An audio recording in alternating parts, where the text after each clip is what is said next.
नमस्कार दोस्तों, विनर्स पाठशाला में आपका स्वागत है। विनर्स पाठशाला आज आपके लिए 12वीं बोर्ड एग्जाम का पूरा सॉल्यूशन के साथ एक ऐसा रिवीजन लेकर आया है जिससे आप 7 मार्च को होने वाले बोर्ड एग्जाम के पेपर को यूं ही रॉकेट बना दोगे, धज्जियां उड़ा दोगे। तो एक बार जरूर इस वीडियो को देखें और अपने मार्क्स अधिक से अधिक बढ़ाएं। तो हम लेकर आए हैं एक प्रकार से हिंदी का जो पेपर है, आप सेम टू सेम इसी प्रकार देखेंगे कल, उसी पैटर्न पर यह आधारित है क्लास। तो इस क्लास में आपको बहुत मजा आने वाला है और बहुत ही ऑथेंटिक और ऐसी चीजें मिलने वाली हैं जो एग्जाम से 100% रिलेटेड होंगी। तो चलिए हम बढ़ते हैं अपनी क्लास की ओर।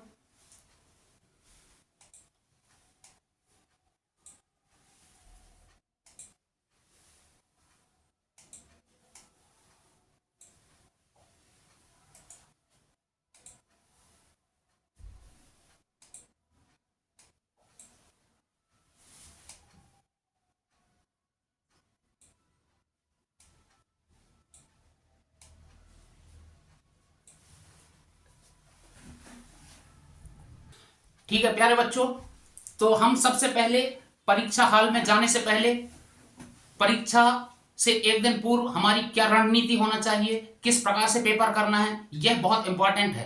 क्योंकि प्रश्न पत्र तो सारे को आता है, सभी लोगों को प्रश्न के उत्तर पता होते हैं, लेकिन सही टाइम मैनेजमेंट ना होने के कारण वो आधा अधूरा पेपर छोड़कर आ जाते हैं।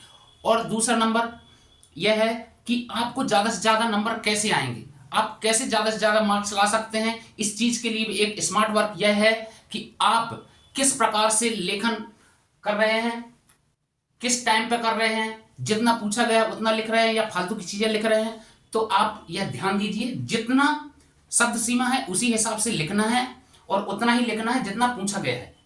एक्स्ट्रा लिखने में आपका टाइम वेस्ट होगा और आप पिछड़ जाएंगे। तो दोस्तों, सबसे पहले यह जानना जरूरी है कि हमारा सब्जेक्ट क्या है, किस सब्जेक्ट का या किस पार्ट से कितना वेटेज है।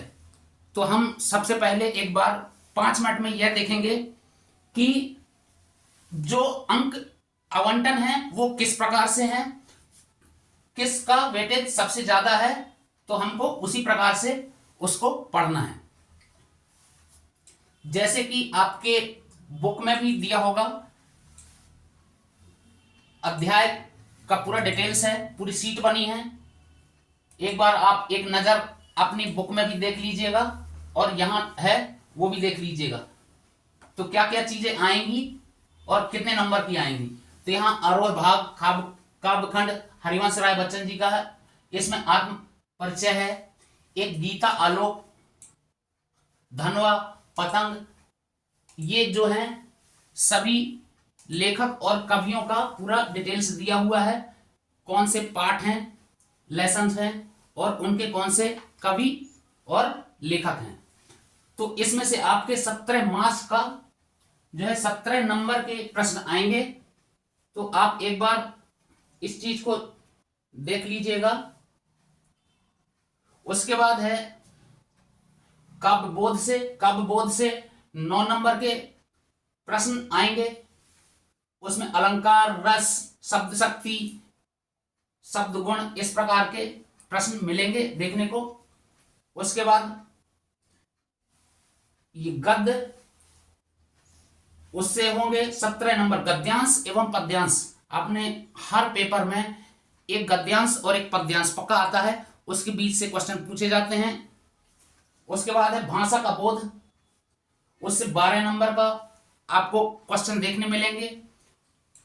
इसी प्रकार से टोटल पेपर जो होगा 80 नंबर का होगा। तो हम अब वो 80 नंबर कैसे लाने हैं उसके ओर आगे बढ़ते हैं। तो चलिए, पहला प्रश्न है अपठित गद्यांश से। हर परीक्षा में हर साल हिंदी के पेपर में एक अपठित गद्यांश जरूर देखने मिलता है। तो ये लीजिए, आपके सामने है एक अपठित गद्यांश। उनका आशय था भरा फूला रहता है। ये इस प्रकार से एक आपको बड़ा सा गद्यांश मिलेगा, उसका आपको पूछा जा सकता है संदर्भ प्रसंग और व्याख्या कीजिए। संदर्भ प्रसंग व्याख्या कीजिए। तो आप किस प्रकार करेंगे? संदर्भ लिखेंगे कि यह जो गद्यांश है किसके द्वारा लिखा गया है, तो यह लिखा गया है जैनेन्द्र कुमार जी द्वारा। और यह कौन से निबंध से लिया गया है? तो बाजार दर्शन से लिया गया है, बाजार दर्शन से लिया गया है। इसके बाद प्रसंग में क्या आएगा? कौन से प्रसंग की व्याख्या की गई है, कौन से प्रसंग के बारे में बताया गया है। तो आप इसमें बाजार के बारे में बताया गया है कि जो दो मित्र रहते हैं या उनकी जो पति पत्नी है उनके बीच में क्या प्रसंग होता है। अब व्याख्या जो उसमें दिया गया है उसी हिसाब से आप लिख सकते हैं। इस कथन का अर्थ यह है, जो आपने पढ़ा होगा, इस कथन का अर्थ यह है कि मित्र यह कहना चाह रहा था कि घर में वस्तुओं का अधिक संग्रह होना पत्नी की प्रवृत्ति के कारण होता है, इसलिए घर सामान से भरा फूला रहता है। वह मजाकिया ढंग से यह स्वीकार करता है कि घर में वस्तुएं इकट्ठा होने के पीछे पत्नी की इच्छा और रुचि अधिक काम करती है।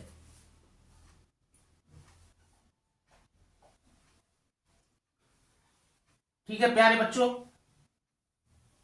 इसका भावार्थ, भावार्थ मतलब है भावपूर्ण अर्थ। इस पूरे जो गद्यांश से आपने देखा उसका क्या अर्थ है, उसका भावनाएं क्या है, कवि या लेखक जो है वो क्या व्यक्त करना चाह रहा है।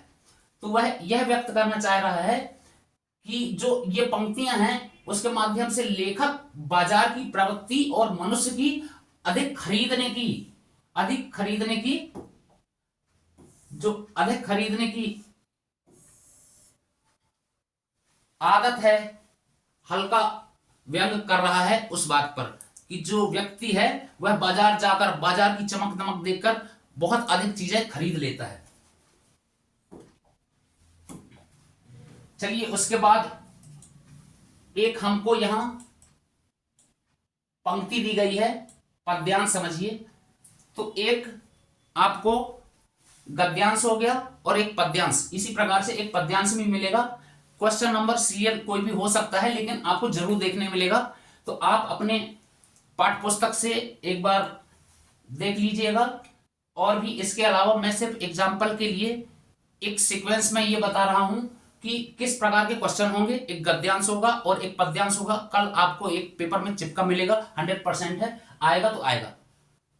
ठीक है, तो काले मेघा पानी दे, गगरी फूटी बैल प्यासा, पानी दे गुड़धानी दे, काले मेघा पानी दे, है ना। इस प्रकार से एक पंक्ति होगी। पंक्ति का संदर्भ लिखना है कि पंक्तियां किसके द्वारा लिखी गई हैं और कौन से पाठ से ली गई हैं। या पहलवान की ढोलक, ये किसके द्वारा लिखा गया है? फणीश्वर नाथ रेणु द्वारा। और किस पाठ से लिया गया है? पहलवान की ढोलक से, है ना। इसमें किस चीज का प्रसंग है? इसमें जो है इसमें गांव के वातावरण के बारे में लेखक व्यंग कर रहा है, जिसमें वर्षा न होने से गांव में पानी की कमी हो जाती है, इसलिए लोग बादलों से वर्षा की प्रार्थना करते हैं। इस बारे में दर्शाया गया है। तो इसकी व्याख्या क्या हो जाएगी? इन पंक्तियों में गांव के लोग काले बादलों से वर्षा करने की प्रार्थना कर रहे हैं। वे कहते हैं गगरी यानी घड़ा। गगरी जो है, ऐसे भी क्वेश्चन आ जाता है कभी कभी, गगरी का अर्थ क्या है? गगरी का अर्थ क्या है? गगरी का अर्थ क्या है? इस प्रकार से भी क्वेश्चन आ जाते हैं। तो आप इसी में देखते चलिए, बहुत से ऐसे ऐसे शब्द हैं जो आपसे पूछ लिए जाएंगे। बैल प्यासा, बैल प्यासा का अर्थ क्या है? गगरी का अर्थ क्या है?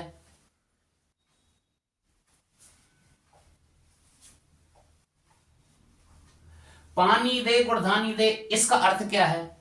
जैसे अभी मैंने बताया कुछ ऐसे शब्द हैं। इसी प्रकार से पानी दे गुड़धानी दे का अर्थ क्या है? इसका अर्थ है कि वर्षा होने पर खेतों में अच्छी फसल होगी और लोगों के घरों में सुख समृद्धि आएगी, खुशियां आएंगी। ठीक है, सुख समृद्धि मतलब खुशियां। चलिए नेक्स्ट, इसका भावार्थ गांव में लोगों की, ये तो बता ही दिया है ना, गांव में लोगों की वर्षा के प्रति आशा, प्रकृति निर्भरता और सरल जीवन को मार्मिक ढंग से व्यक्त किया गया है।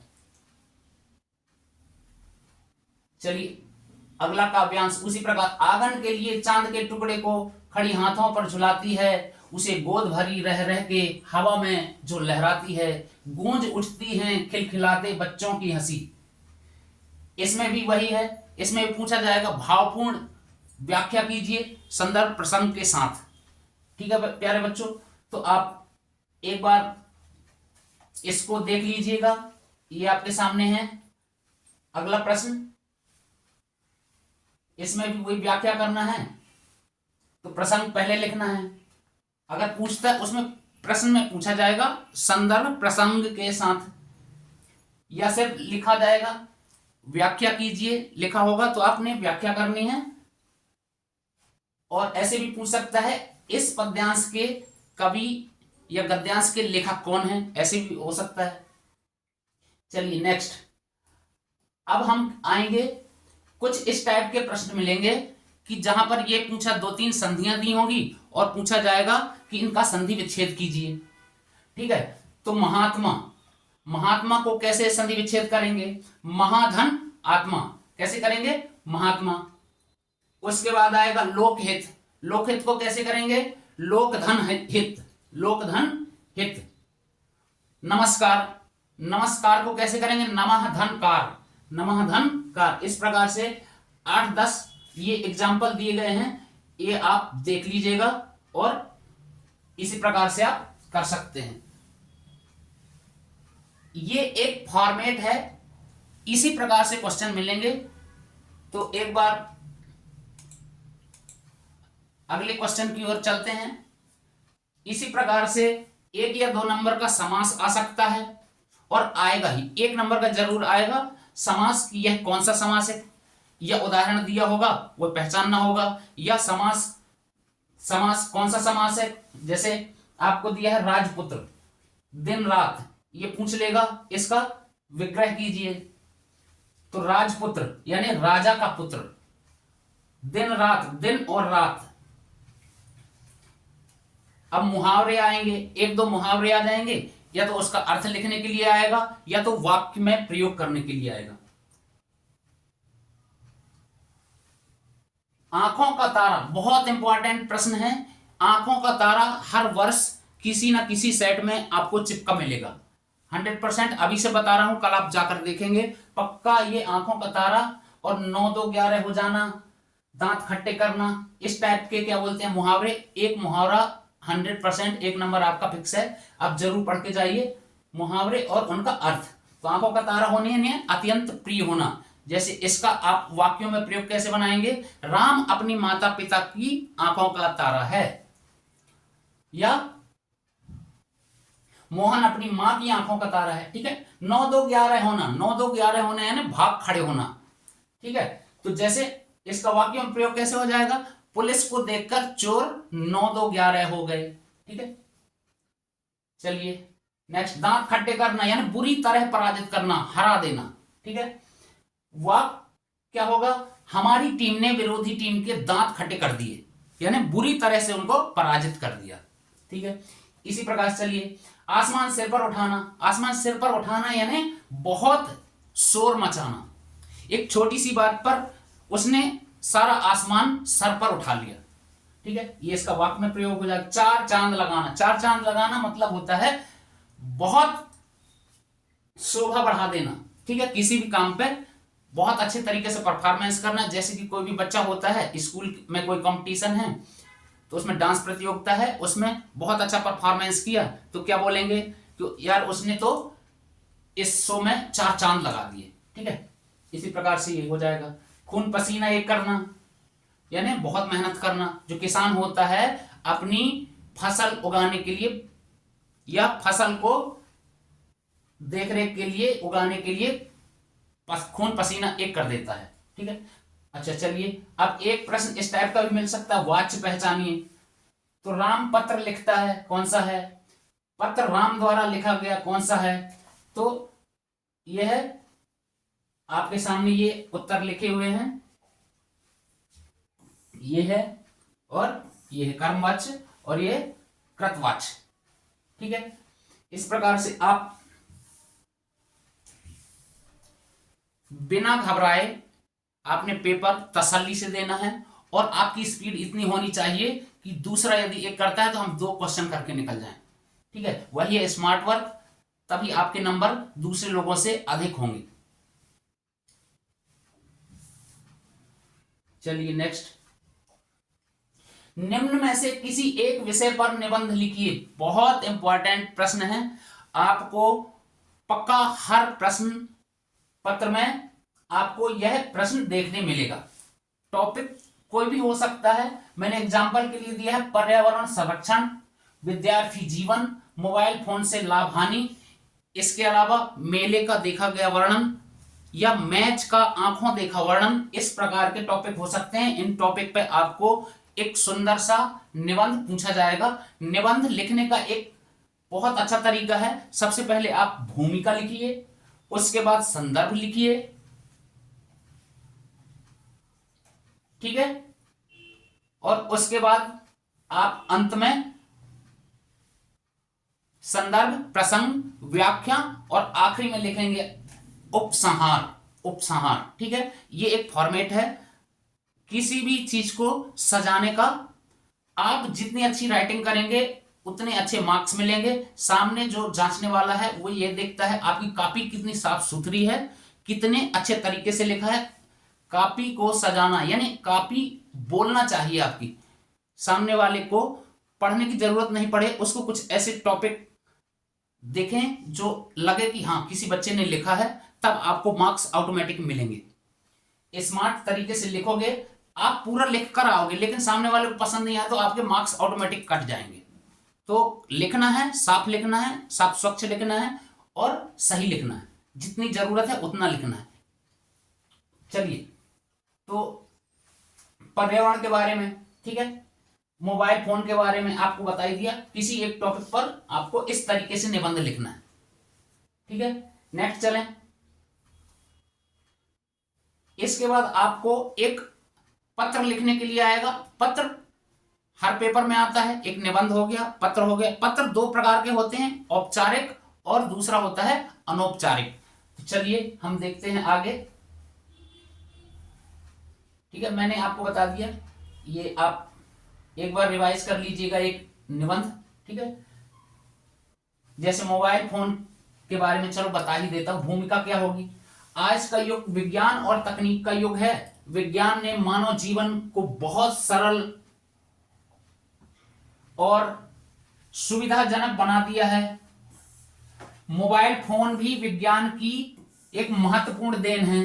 आज लगभग हर व्यक्ति के पास मोबाइल फोन है। यह संचार का एक तेज और सरल माध्यम बन गया है, लेकिन इसके कुछ नुकसान भी हैं। यानी आज के युग में मोबाइल फोन हर किसी की जरूरत बन गया है। जितने इसके फायदे हैं उतने इसके नुकसान भी हैं। ये इसकी भूमिका हो जाएगी। ठीक है, इसके बाद प्रसंग है। प्रसंग में क्या है, मोबाइल फोन का उपयोग पहले केवल बात करने के लिए किया जाता था, लेकिन आज इसके माध्यम से इंटरनेट, पढ़ाई, बैंकिंग, मनोरंजन और अन्य कार्य भी किए जा रहे हैं या किए जा सकते हैं। इसलिए मोबाइल फोन हमारे जीवन का एक महत्वपूर्ण हिस्सा बन गया है। पहले सिर्फ बात करने के लिए मोबाइल फोन का यूज होता था, आज हर काम मोबाइल से संभव है। जैसे इंटरनेट हो गया, बैंकिंग हो गई, मनोरंजन और भी अनेक प्रकार के साधन जो है ये उपलब्ध करा देता है। तो इसमें से जितनी हानियां और अगर आप सही तरीके से यूज कर रहे हैं तो फायदे हैं, और अगर उसका मिसयूज कर रहे हैं तो नुकसान भी है। ठीक है, इसके बाद चलिए आगे चलते हैं। व्याख्या। अब व्याख्या में हम लाभ और हानि दोनों चीजें ऐड करेंगे।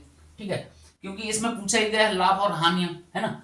तो मोबाइल फोन के लाभ पहले। मोबाइल फोन के क्या क्या लाभ हैं आप सभी लोगों को पता है कि इसके माध्यम से हम सबसे पहले तो लोगों से दूर दूर बैठ के बातें कर सकते हैं। आजकल तो वीडियो कॉल्स हो गई हैं, कोई दिल्ली पे बैठा है और मैं बॉम्बे पे बैठा हूं, डायरेक्टली वीडियो कॉल कर लिया, है ना।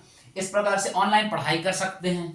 ठीक है, ईमेल भेज सकते हैं, या किसी भी बैंकिंग का एप्लीकेशन है उसमें से हम भुगतान कर सकते हैं, समाचार पत्र पढ़ सकते हैं, आपातकाल में सहायता प्राप्त करने के लिए आसानी से किसी को जल्दी से कॉल कर सकते हैं। ठीक है, और इसकी हानियां क्या है? मोबाइल फोन से कुछ नुकसान भी हैं। अधिक समय तक मोबाइल उपयोग करने से हमारी आंखें खराब हो सकती हैं, स्वास्थ्य खराब हो सकता है।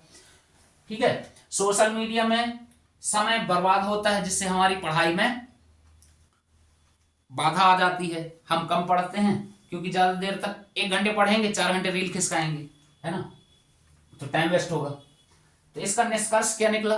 निष्कर्ष यह निकला कि मोबाइल फोन हमारे जीवन को जितना सरल बनाता है, जितने लाभ हैं, अगर उसका सही तरीके से उपयोग नहीं किया गया तो उतने ही उसके नुकसान भी हैं। चलिए, पत्र लेखन जैसा मैंने बताया था, औपचारिक पत्र और दूसरे हैं अनौपचारिक। तो औपचारिक में कौन से आते हैं? विद्यालय के प्रधानाचार्य को अवकाश के लिए छुट्टी के लिए पत्र लिखना है, या आपके पिताजी का कोई स्थानांतरण हो गया है किसी जगह, तो आपको ट्रांसफर सर्टिफिकेट लेना है, टीसी लेना है ना, कि मेरे पिताजी का कहीं ट्रांसफर हो गया है, तो एक एप्लीकेशन लिख दूं, किसको? प्रधानाचार्य को। ठीक है, और अनौपचारिक में कौन सा होता है? अनौपचारिक में होता है मित्र को पत्र लिखना है। मित्र को पत्र कैसे लिखना है? कि मेरी पढ़ाई ठीक चल रही है, पढ़ाई के विषय में लिखना है, या उसको शादी में बुलाना है, आपके बड़े भाई की शादी हो रही है, तो एक पत्र लिखना है अपने दोस्त को। कि एक चीज और, कि आपको किसी नाम द्वारा भी प्रश्न पत्र में ऐसा आ सकता है कि आप राम हैं और आप अपने मित्र श्याम को एक पत्र लिखिए, है ना, तो नाम भी दिया जाएगा। तो आपको ये चीज भी ध्यान रखना है कि अगर नाम आया है तो आप वो हो, और आप प्रिय मित्र में उसका नाम लिखना है, और आप अपनी जगह पर जो प्रश्न पत्र में दिया है वो नाम लिखना है। इसी प्रकार से विद्यालय में कि आप श्याम हैं, आपके पिताजी का ट्रांसफर हो गया है, तो आप प्रधानाचार्य को एक पत्र लिखो जिसमें ट्रांसफर सर्टिफिकेट मंगाना है। ठीक है, चलिए एक मैं इसका फॉर्मेट बता देता हूं। वो तो सब लोगों ने पढ़ा है बचपन से ही, हर क्लास में, ये छुट्टी के लिए 3 दिन का अवकाश का। ठीक है, सेवा में श्रीमान किस प्रकार से लिखते हैं? ठीक है, ये सब नए नंबर। सबसे पहले क्या लिखते हैं? सबसे पहले लिखते हैं सेवा में श्रीमान प्रधानाचार्य महोदय, शासकीय उच्चतर माध्यमिक विद्यालय भोपाल मध्य प्रदेश, इस प्रकार से। तो एक पत्र आपको ये लिखना आना चाहिए। और अनौपचारिक में होगा अपने मित्र को परीक्षा की तैयारी के बारे में लिखना है। तो आप कैसे लिखेंगे? आप मान लो आपके मित्र का नाम राहुल है ना, तो सबसे पहले क्या लिखेंगे? सप्रेम नमस्कार, है ना, आशा है तुम स्वस्थ होगे, मैं भी यहाँ बहुत प्रसन्नता पूर्वक हूँ, स्वस्थ हूँ, यहाँ मैं भी कुशल हूँ। हमारी वार्षिक परीक्षाएं निकट आ गई हैं, इसलिए मैं इन दिनों लगन से पढ़ाई कर रहा हूं। प्रतिदिन समय सारणी के अनुसार या समय सारणी बनाकर सभी विषयों का पुनरावृत्ति कर रहा हूं। तुम भी मन लगाकर तैयारी करना। यदि किसी विषय में कठिनाई हो तो मुझे अवश्य लिखना। शेष शुभ है, तुम्हारा प्रिय मित्र अमित। ठीक है, इस प्रकार से। अब एक चीज और है, विज्ञापन या सूचना लेखन, ये भी एक पक्का है, आता है। सूचना लिखना है आपको प्रश्न पत्र में, या तो विज्ञापन लिखना है। मान लीजिए आप एक आइसक्रीम पार्लर आपने खोला, तो आप उसका सूचना कैसे देंगे? या नहीं, सॉरी, विज्ञापन कैसे देंगे, है ना। जैसे प्रधानाचार्य हैं या टीचर हैं, कोई सूचना निकालना होता है तो नोटिस बोर्ड में लगा देते हैं। तो नोटिस किस प्रकार का होगा, उसका फॉर्मेट क्या होगा, तो वो आपको विज्ञापन का जैसे बताता हूं। जैसे विनर्स पाठशाला क्लासेस विजयनगर। फिर क्या होगा? कक्षा 5 से 12 तक के विद्यार्थियों के लिए, है ना, all boards and competitive exam के लिए तैयारी, जहां पर अनुभवी शिक्षक सभी विषयों की पढ़ाई, साप्ताहिक टेस्ट, सीमित सीटें, विषय गणित, विज्ञान, अंग्रेजी, एमपीजी के या अन्य, तो जल्दी प्रवेश लें, पता, उसके बाद अपना कांटेक्ट नंबर। इसी प्रकार से सूचना लेखन यानी नोटिस राइटिंग, ठीक है। इसी प्रकार से एक नोटिस राइटिंग भी आता है। आप ये समझिए, एक निबंध, एक एप्लीकेशन, यानी एक सूचना लेखन, इस प्रकार के एक एक क्वेश्चन आपको जरूर देखने मिलेंगे। 100% आप ये चीज कल जाएंगे और देखेंगे, आपको ये चीज प्रिंट मिलेंगी, ठीक है। तो आप एक बार जरूर इस पर नजर बनाइए और देखिएगा। एक बार आप अपने बुक से रिवीजन कीजिए, आप अपने टीचर पर भरोसा रखिए, जो आपने पढ़ा है वही नोट्स एक बार रिवीजन कीजिए। सिर्फ मैं यहाँ पर आपको एक फॉर्मेट बता रहा हूँ कि कौन सी चीजें आती हैं और कौन सी चीजें आएंगी, ठीक है। तो आप वही पढ़िए जो आपने नोट्स पूरे साल में बनाए हैं। हमने भी जो बच्चों को पढ़ाया है, सभी लोगों को मैं एक बार फिर से बोलूंगा कि आप वही पढ़िए जो एक बार आपने नोट्स बना रखा है। रिवीजन बहुत जरूरी है, किसी भी चीज का रिवीजन करते रहिए और उसी चीज को पढ़िए, ठीक है। चलिए अब सूचना लेखन पे आ गए, है ना। सूचना में क्या होगा, दिनांक लिखेंगे, फिर सभी विद्यार्थियों को सूचित किया जाता है कि हमारे विद्यालय में स्वच्छता अभियान का आयोजन 10 मार्च 2026 को किया जाएगा। इस कार्यक्रम में कक्षा 9 से 12 के सभी विद्यार्थियों को भाग लेना अनिवार्य है। कार्यक्रम का समय 9 बजे से रहेगा। सभी विद्यार्थी समय पर उपस्थित हों। कौन लिख रहा है, प्रधानाचार्य जी लिख रहे हैं, है ना। सरकारी उच्चतर माध्यमिक विद्यालय जो भी होगा यहां वो लिख दो, आपकी स्कूल का नाम, ठीक है।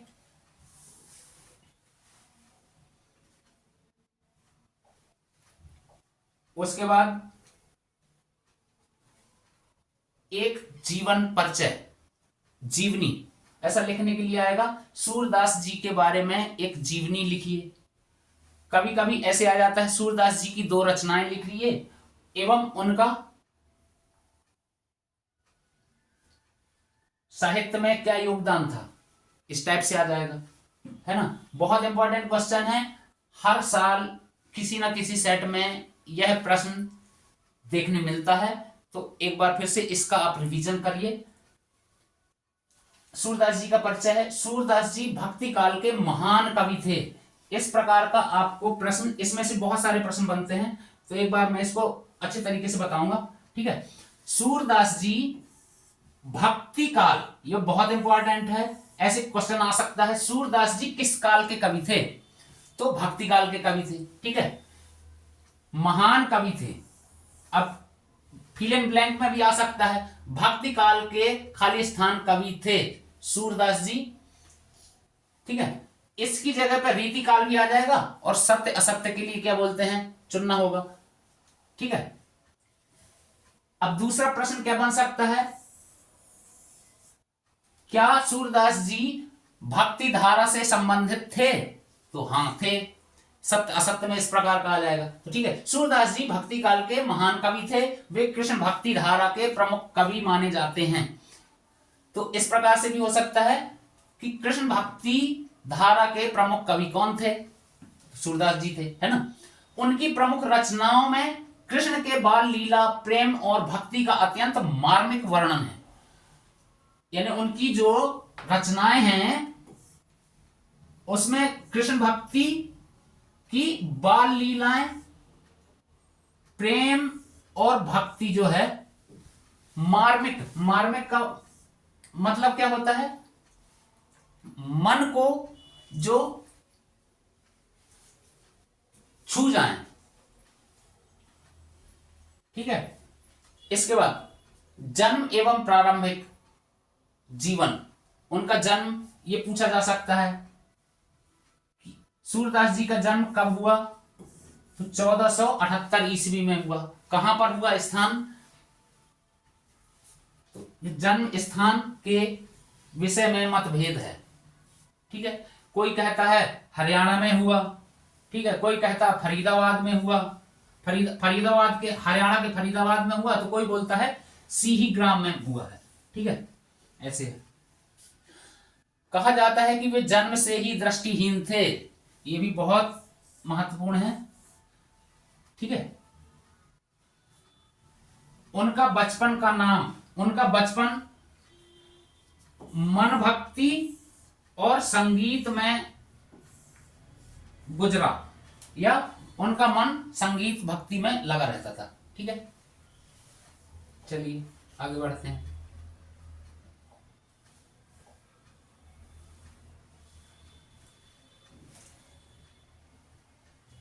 अच्छा, एक बार फिर मैं बताना चाहूंगा कि ये जो हमारी बोर्ड क्लास की जो क्लास है कक्षा 12वीं के लिए, मध्य प्रदेश, यूपी, राजस्थान या जिस भी स्टेट में एनसीईआरटी से रिलेटेड जो भी बुक बोर्ड रेफर कर रहा है, सभी के लिए ये क्लास है। सभी लोग इसका फायदा उठाएं। जहां के पेपर अभी नहीं हुए हैं वो भी देखकर अपने रिवीजन को एक बार फिर से रिफ्रेश करें। इसके बाद गुरु एवं भक्ति मार्ग, तो इनके गुरु का नाम क्या था, ऐसा भी प्रश्न आ जाता है। सूरदास जी के गुरु का नाम क्या था? सूरदास जी के गुरु का नाम क्या था, है ना? इस प्रकार से भी आ जाता है। सूरदास जी के गुरु का नाम था वल्लभाचार्य। उन्हें कृष्ण भक्ति का मार्ग दिखाया वल्लभाचार्य जी ने, है ना? पुष्टि मार्ग के अनुयायी थे और श्री कृष्ण की बाल लीलाओं का अत्यंत सुंदर वर्णन किया है उन्होंने। ठीक है। उसके बाद साहित्य में क्या योगदान था? उन्होंने सूर सागर लिखा, सूर सारावली लिखा, साहित्य लहरी लिखा।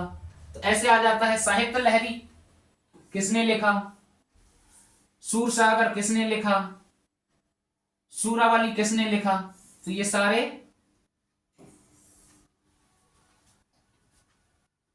किसने लिखा? सूरदास जी ने।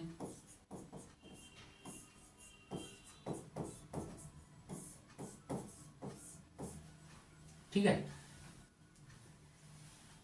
सूरसागर, सूरावली, सूरावली और साहित्य लहरी, इसमें दोनों में से तो सूर से पता चलता है सूरदास जी। ठीक है, सूर आ रहा है तो आपको ये चीज तो पता चल जाएगी, कहीं भी आएगा तो अगर ये आ रहा है सूर सारावली तो आपको पता चल जाएगा सूरदास जी द्वारा लिखित है।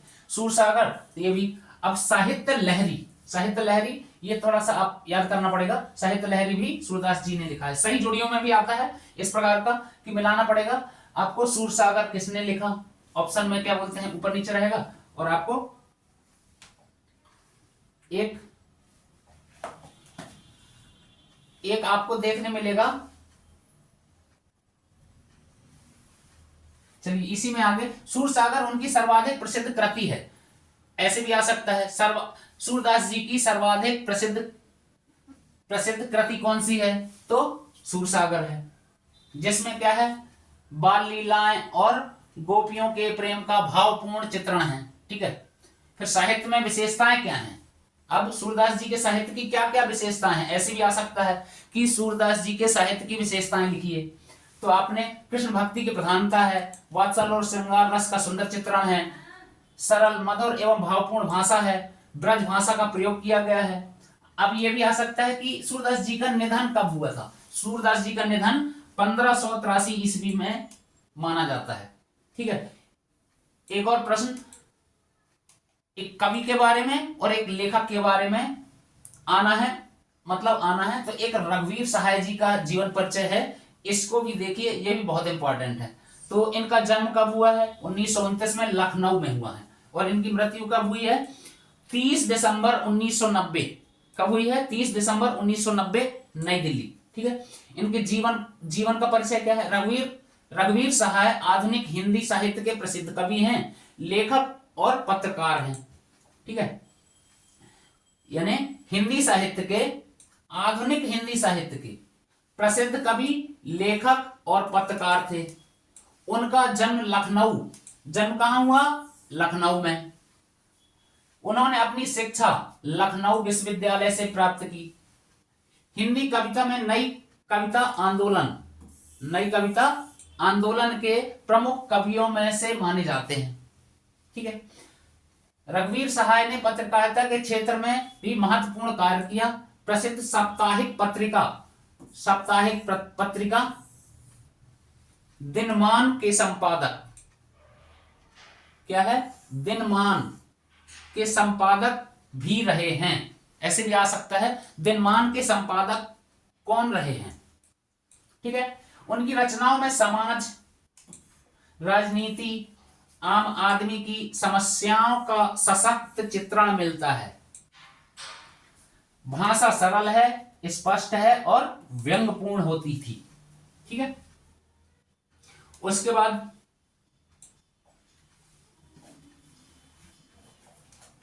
प्रमुख कृतियां क्या है, सीढ़ियों पर धूप, उनकी प्रमुख कृति। फिर हंसो हंसो जल्दी हंसो, लोग भूल गए हैं आत्महत्या के विरुद्ध, उनकी प्रमुख कृतियां हैं। और उनका साहित्य में स्थान क्या है, रघुवीर सहाय ने अपने रचनाओं के माध्यम से समाज की राजनीति और मानव जीवन की सच्चाइयों को उजागर किया है। जो राम सहाय पांडे जी थे, उन्होंने अपने साहित्य के माध्यम से जो समाज में विसंगतियां हैं, राजनीति और मानव जीवन की सच्चाइयां हैं, उनको उजागर किया है, ठीक है। अब सत्य असत्य पे आते हैं।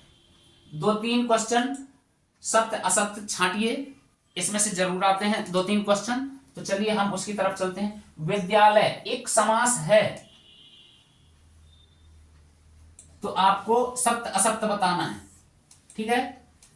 विद्यालय क्या है, क्या विद्यालय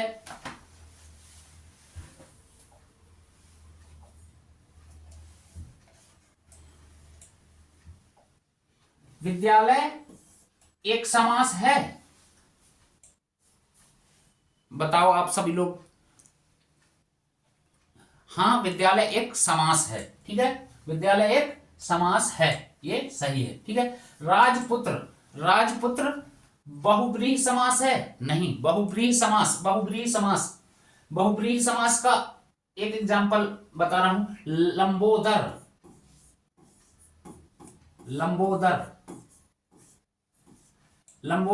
लंबा है उदर जिसका, अर्थात गणपति जी जो है, गणेश जी हैं, तो बहुब्रीहि समास ये नहीं है, ठीक है। अतिथि एक शब्द है,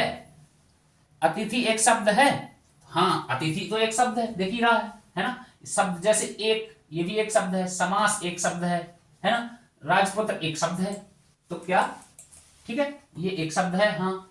न्याय का विलोम क्या होगा, न्याय का विलोम यानी उल्टा, है ना। तो न्याय का विलोम क्या होगा, न्याय का विलोम होगा अन्याय, ठीक है। तो ये भी शब्द है, अन्याय है, ठीक है। सुगंध का पर्यायवाची मतलब, सुगंध का पर्यायवाची खुशबू है क्या, पर्यायवाची मतलब कि उसका दूसरा नाम, ठीक है। तो क्या सुगंध को क्या बोलते हैं, खुशबू बोलते हैं, हाँ, ठीक है। तो ये भी सत्य है। गुरु शब्द का विलोम लिखिए, गुरु का उल्टा शिष्य, ठीक है, शिष्य, तो ये भी सत्य है, ठीक है। दूर्वा क्या है, दूर्वा घास है, ठीक है। हम बोलते हैं ना, दूर्वा गणेश जी की पूजा में, शंकर जी की पूजा में कहीं क्या लगता है, दूबा एक घास है, ठीक है। तो हाँ, ये घास है, ठीक है। तो ये भी सत्य है, ठीक। दिन रात कौन सा समास है, दिन और रात द्वंद्व यानी एक दूसरे के, है ना, द्वंद्व यानी एक दूसरे के अपोनेंट। दिन है तो रात है, यानी एक दूसरे के विरोधी टाइप का, जैसे दिन रात सुबह शाम इस टाइप से, है ना। तो क्या है, यहां पर द्वंद्व समास होता है। द्वंद्व यानी एक दूसरे पर लड़ाई झगड़ा टाइप का समझ लो, तो द्वंद्व, ठीक है, यानी एक दूसरे के उल्टे, वहां द्वंद्व समास है, तो ये भी सही है, ठीक है। चंद्रमुख कर्मधारय समास है, जिसमें क्या है, चंद्रमुख कर्मधारय समास, हाँ, कर्मधारय समास है। हम आपको पहले भी क्लासों में ये सारे रस अलंकार सारी चीजें पढ़ाया हुआ है, और आप लोगों ने भी जो बच्चे देख रहे हैं उनने भी पढ़ा होगा। तो कल पेपर के बाद हम अपनी अगली क्लासों में एक पूरा फाउंडेशन टाइप से बेस से हर चीज डालेंगे, हिंदी की चीजें, पूरा व्याकरण आपको अच्छे तरीके से पढ़ाएंगे, वो भी बिल्कुल फ्री क्लास होंगी। तो हमारे साथ जुड़िए विनर्स पाठशाला के साथ। विनर्स पाठशाला आपको हर चीज की एक फ्री कंटेंट आपके लिए अवेलेबल कराएगा जो बिल्कुल निःशुल्क होगा।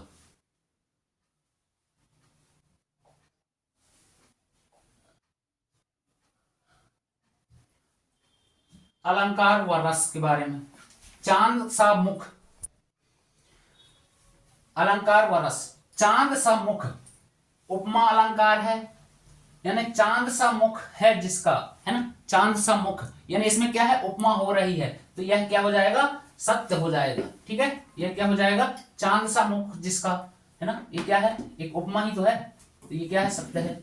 करुण रस में शोक का भाव होता है। हाँ, करुण, करुण यानी करुणा, है ना, करुणा कहाँ है, ममता,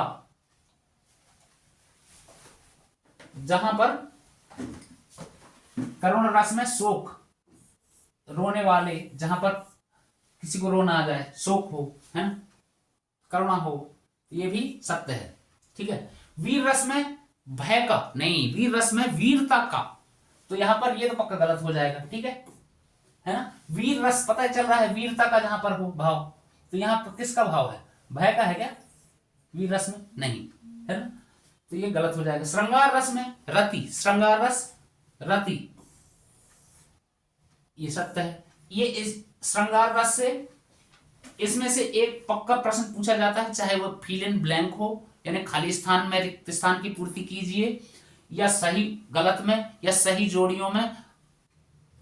एक प्रश्न अलंकार से, एक प्रश्न रस से पक्का पूछा जाएगा, तो आप इसको थोड़ा अच्छे तरीके से रिवीजन कीजिएगा।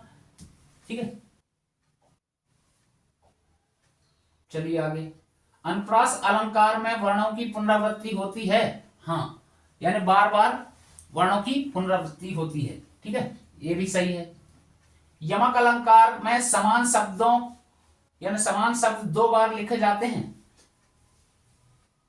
ठीक है, तो हाँ, लिखे जाते हैं, ये भी आपने पढ़ा ही होगा। यमक अलंकार जैसे बार बार पुनरावृत्ति होती है, जैसे यमक अलंकार क्या है, कनक कनक ते शौकनी मादकता अधिकाय, या खाए बोराय नर वा पाए बोराय। ठीक है, एक उदाहरण बता रहा हूं, सागर सा गहरा, ये क्या है, उपमा, उपमा है क्या, सागर सा गहरा, यानी सागर जैसा गहरा, तो ये उपमा ही है। ठीक है, तो ये भी सही है। ठीक है, चलिए खंड लेखन, निबंध में भूमिका विस्तार और उपसंहार शामिल होते हैं। ठीक है, खंड काव्य से कुछ प्रश्न है सत्य सत्य वाले, तो बताओ, निबंध में भूमिका विस्तार और उपसंहार शामिल होता है। हाँ, होता है। कोई भी जब हम निबंध लिखते हैं तो उसमें सबसे पहले भूमिका लिखते हैं, है ना, विस्तार से उसका वर्णन करते हैं, फिर आखिरी में उपसंहार लिखते हैं। ठीक है, इसी प्रकार समाचार लेखन में शीर्षक आवश्यक नहीं है। क्या शीर्षक आवश्यक नहीं है, टाइटल आवश्यक नहीं है, गलत, क्योंकि हर चीज में कोई भी चीज लिखोगे तो उसका टाइटल, शीर्षक बहुत जरूरी है। ठीक है, तो समाचार पत्र में भी जरूरी है। पत्र लेखन में दिनांक लिखा जाता है। हाँ, लिखा जाता है। अगर बिना दिनांक के लिखोगे तो पता कैसे चलेगा कौन सी तारीख को लेटर लिखने वाले ने लिखा है या पत्र लिखा है, नहीं। आवेदन पत्र में प्रार्थना अंश नहीं लिखा जाता, लिखा जाता है। प्रार्थना का अंश अगर नहीं लिखोगे तो प्रार्थना पत्र का मतलब ही क्या हुआ। ठीक है, तो आपने पढ़ा है, जैसे हमने अभी दिखाया था ना, एक प्रार्थना पत्र लिख लिया अपने प्रधानाचार्य को जिसमें 3 दिन की छुट्टी का वर्णन हो। ठीक है, इसी प्रकार अनुच्छेद लेखन का शीर्षक आवश्यक है क्या, अनुच्छेद लेखन में शीर्षक, हाँ, सभी में शीर्षक जरूरी है। ठीक है, रिपोर्ट लेखन में निष्कर्ष, निष्कर्ष नहीं होता, ये बोला जा रहा है कि रिपोर्ट लेखन में निष्कर्ष नहीं होता। निष्कर्ष तो सभी में होता है कि इसका क्या निष्कर्ष निकला, है ना, तो जब कोई आप एक रिपोर्ट लिखोगे उसका निष्कर्ष क्या है, ठीक है, तो वो भी तो लिखना पड़ेगा ना। ठीक है, तो ये असत्य हो गया।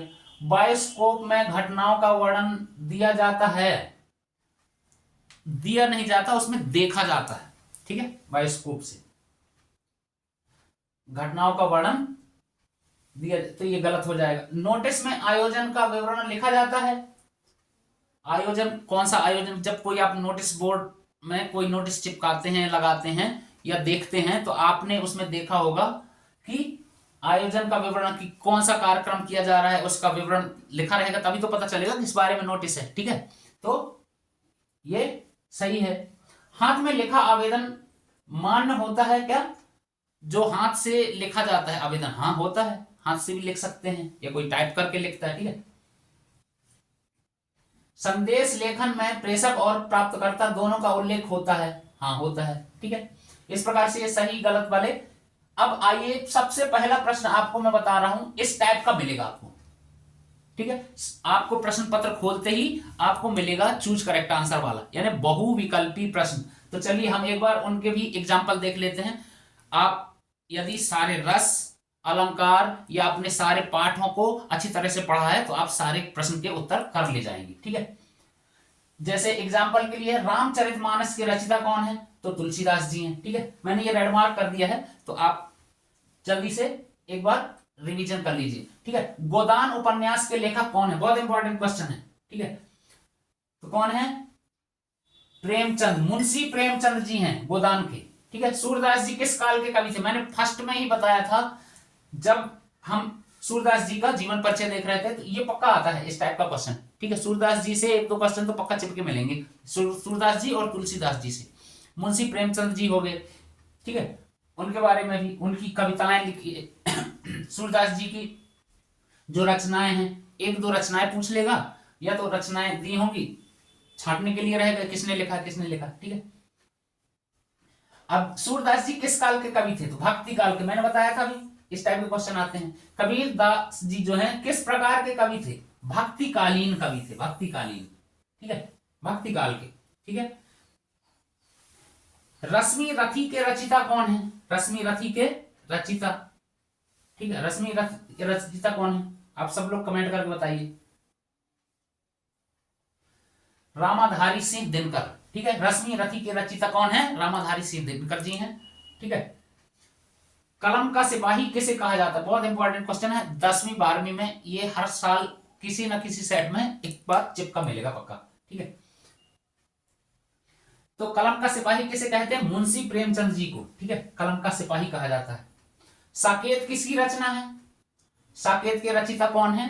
कौन है? मैथिली शरण गुप्त जी। मैथिली शरण गुप्त जी का भी जीवन परिचय पढ़ के जाइएगा एक बार, ठीक है। और मुंशी प्रेमचंद जी का आप जो आपको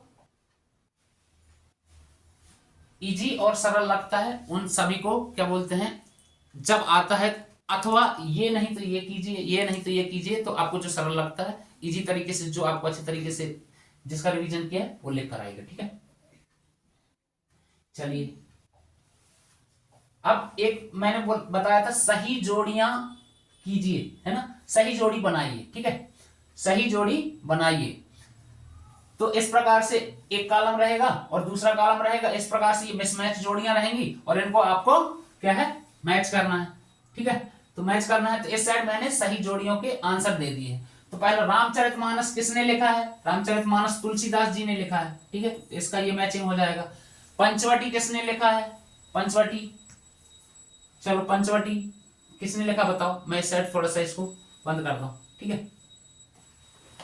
पंचवटी किसने लिखा है? फिर गोदान किसने लिखा है? गोदान किसकी रचना है? सूरसागर, वंदे मातरम, रश्मि रथी, साकेत, कबीर के दोहे, भारत भारती, है ना। तो इसके सामने ये जोड़ियां दी गई हैं, अब इसको सही तरीके से मिलाना है। तो पंचवटी, पंचवटी का क्या है? पंचवटी का इसका मैथिली शरण गुप्त जी ने लिखा है, ठीक है। गोदान, गोदान के कौन है? गोदान के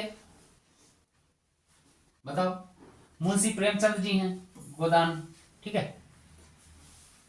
सूरसागर के सूरदास जी पता है, ठीक है, ये बताया था मैंने। सूर आ गया मतलब क्या बोलते हैं, सूरदास जी, ठीक है। वंदे मातरम, ये तो आपने बहुत दिनों से पढ़ रखा होगा, बंकिम चंद्र चट्टोपाध्याय या चटर्जी जी, ठीक है। रश्मि रथी, साकेत, कबीर के दोहे, कबीरदास जी, है ना। तो कुछ अगर 2-3 पता चल जाते हैं, अगर बाद में हमको पता नहीं रहते तो कुछ दूसरे उससे भी कर सकते हैं जो बचते हैं। तो ठीक है, वैसे मैंने इनके सारे के आंसर यहाँ लिख दिए हैं। ठीक है, भारत भारती, मैथिली शरण गुप्त, ठीक है, कबीरदास के दोहे, कबीरदास जी ने, ठीक है, ये ठीक है, और ये इधर पे ये सारे हो गए। ठीक है, इस प्रकार से आप कर लीजिएगा। रिक्त स्थान की पूर्ति कीजिए।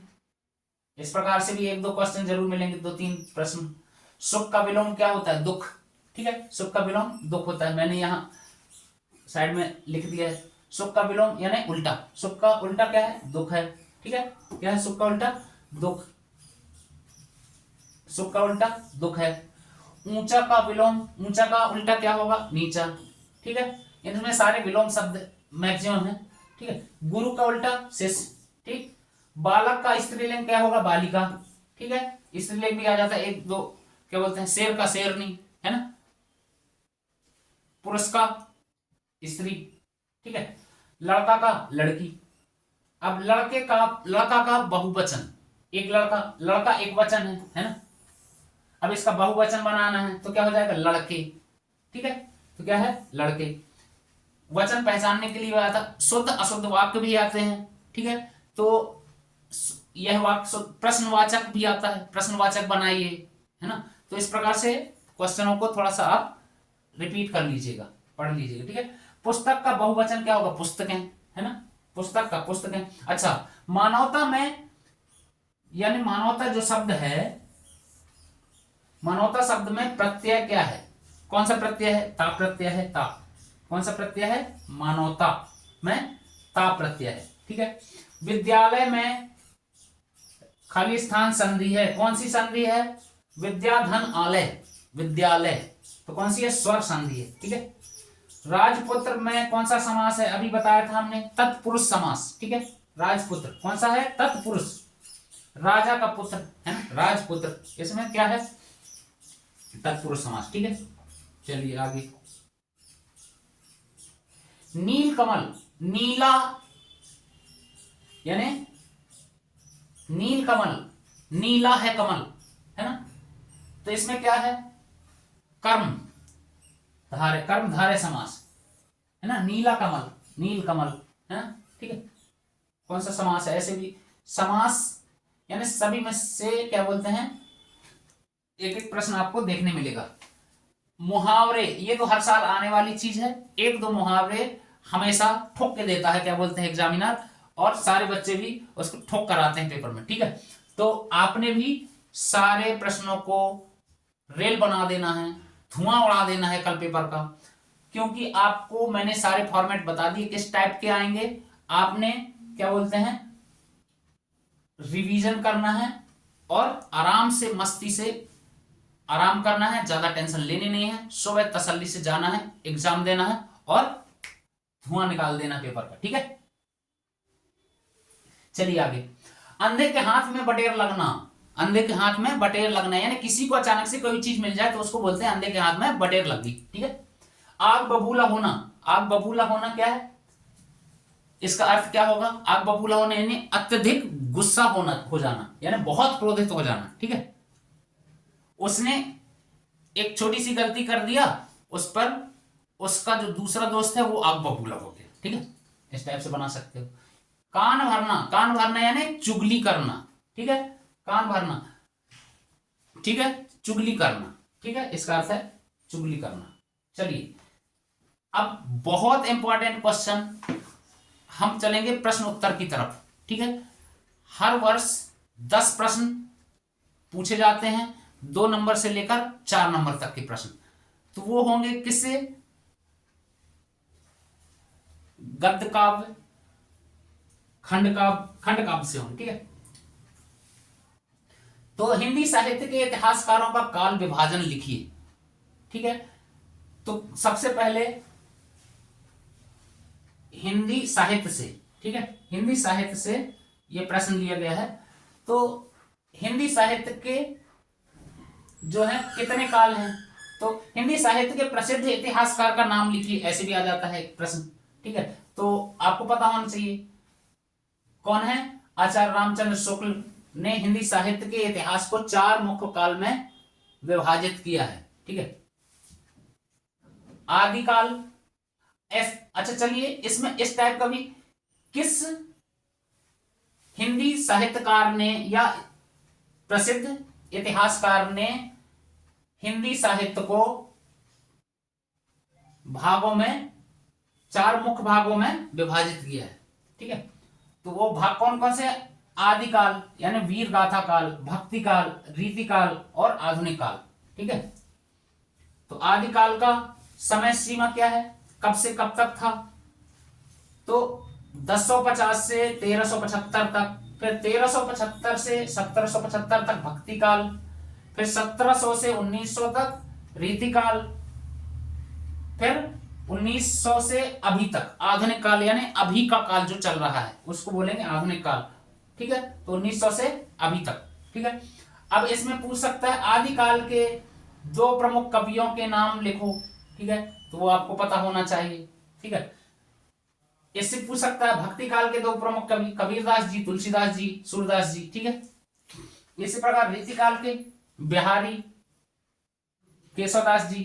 ठीक है, आधुनिक काल, अब इनकी विशेषताएं भी पूछ सकता है। ठीक है, ऐसे पूछ सकता है आदिकाल की प्रमुख विशेषताएं लिखिए, भक्ति काल की प्रमुख विशेषताएं लिखिए, रीतिकाल की प्रमुख विशेषताएं क्या थी, आधुनिक काल की प्रमुख विशेषताएं लिखिए। ठीक है, चलिए हम आगे चलते हैं। ये देखिए आदिकाल की प्रमुख विशेषताएं क्या क्या थी। ठीक है, तो आदिकाल की प्रमुख विशेषताएं, हिंदी साहित्य के आदिकाल को वीर गाथा काल भी कहा जाता है। तो किस काल को वीर गाथा काल कहा जाता है? ठीक है, ऐसे प्रश्न भी आ सकता है, किस काल को वीर गाथा काल कहा जाता है? वीर गाथा काल किस काल को कहा जाता है? तो आदिकाल को कहा जाता है। ठीक है, कब से कब तक, ये भी पूछा जा सकता है, तो ये आपको पता होना चाहिए। ठीक है, इस काल में वीरता, युद्ध और राजाओं के पराक्रम का वर्णन मिलेगा। ठीक है, इसकी विशेषता वही हो गई, वीर रस की प्रधानता मिलेगी, राजाओं की प्रशंसा मिलेगी, इतिहासकार और युद्ध का वर्णन मिलेगा, सरल भाषा का प्रयोग है इसमें। ठीक है, रासो काव्य की परंपरा है। ठीक है, इतिहास और युद्ध का वर्णन मिलेगा, इस काल में जो है इतिहास और युद्ध का वर्णन मिलेगा। ठीक है, सरल भाषा होगी, रासो काव्य की परंपरा, चारण और भाट इसके प्रमुख कवि हैं। ठीक है, चलिए नेक्स्ट,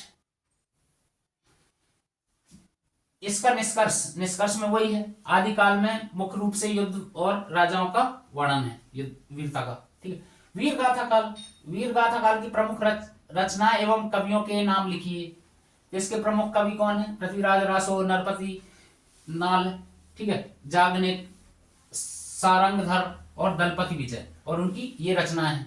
ये सही जोड़ी में भी ये याद देख लीजिए एक बार, इस टाइप से आ जाता है आपने मिलाने के लिए। अगर आपको पता है कि पृथ्वीराज रासो किसकी रचना है, चंद्रवरदाई जी की है। ठीक है, बीसल देव रासो नरपति नाल जी की रचना है। जागनिक आलाखंड, ठीक है, जागनिक जी की रचना आलाखंड, ये भी बहुत इंपॉर्टेंट है, और पृथ्वीराज रासो बहुत इंपॉर्टेंट क्वेश्चन है।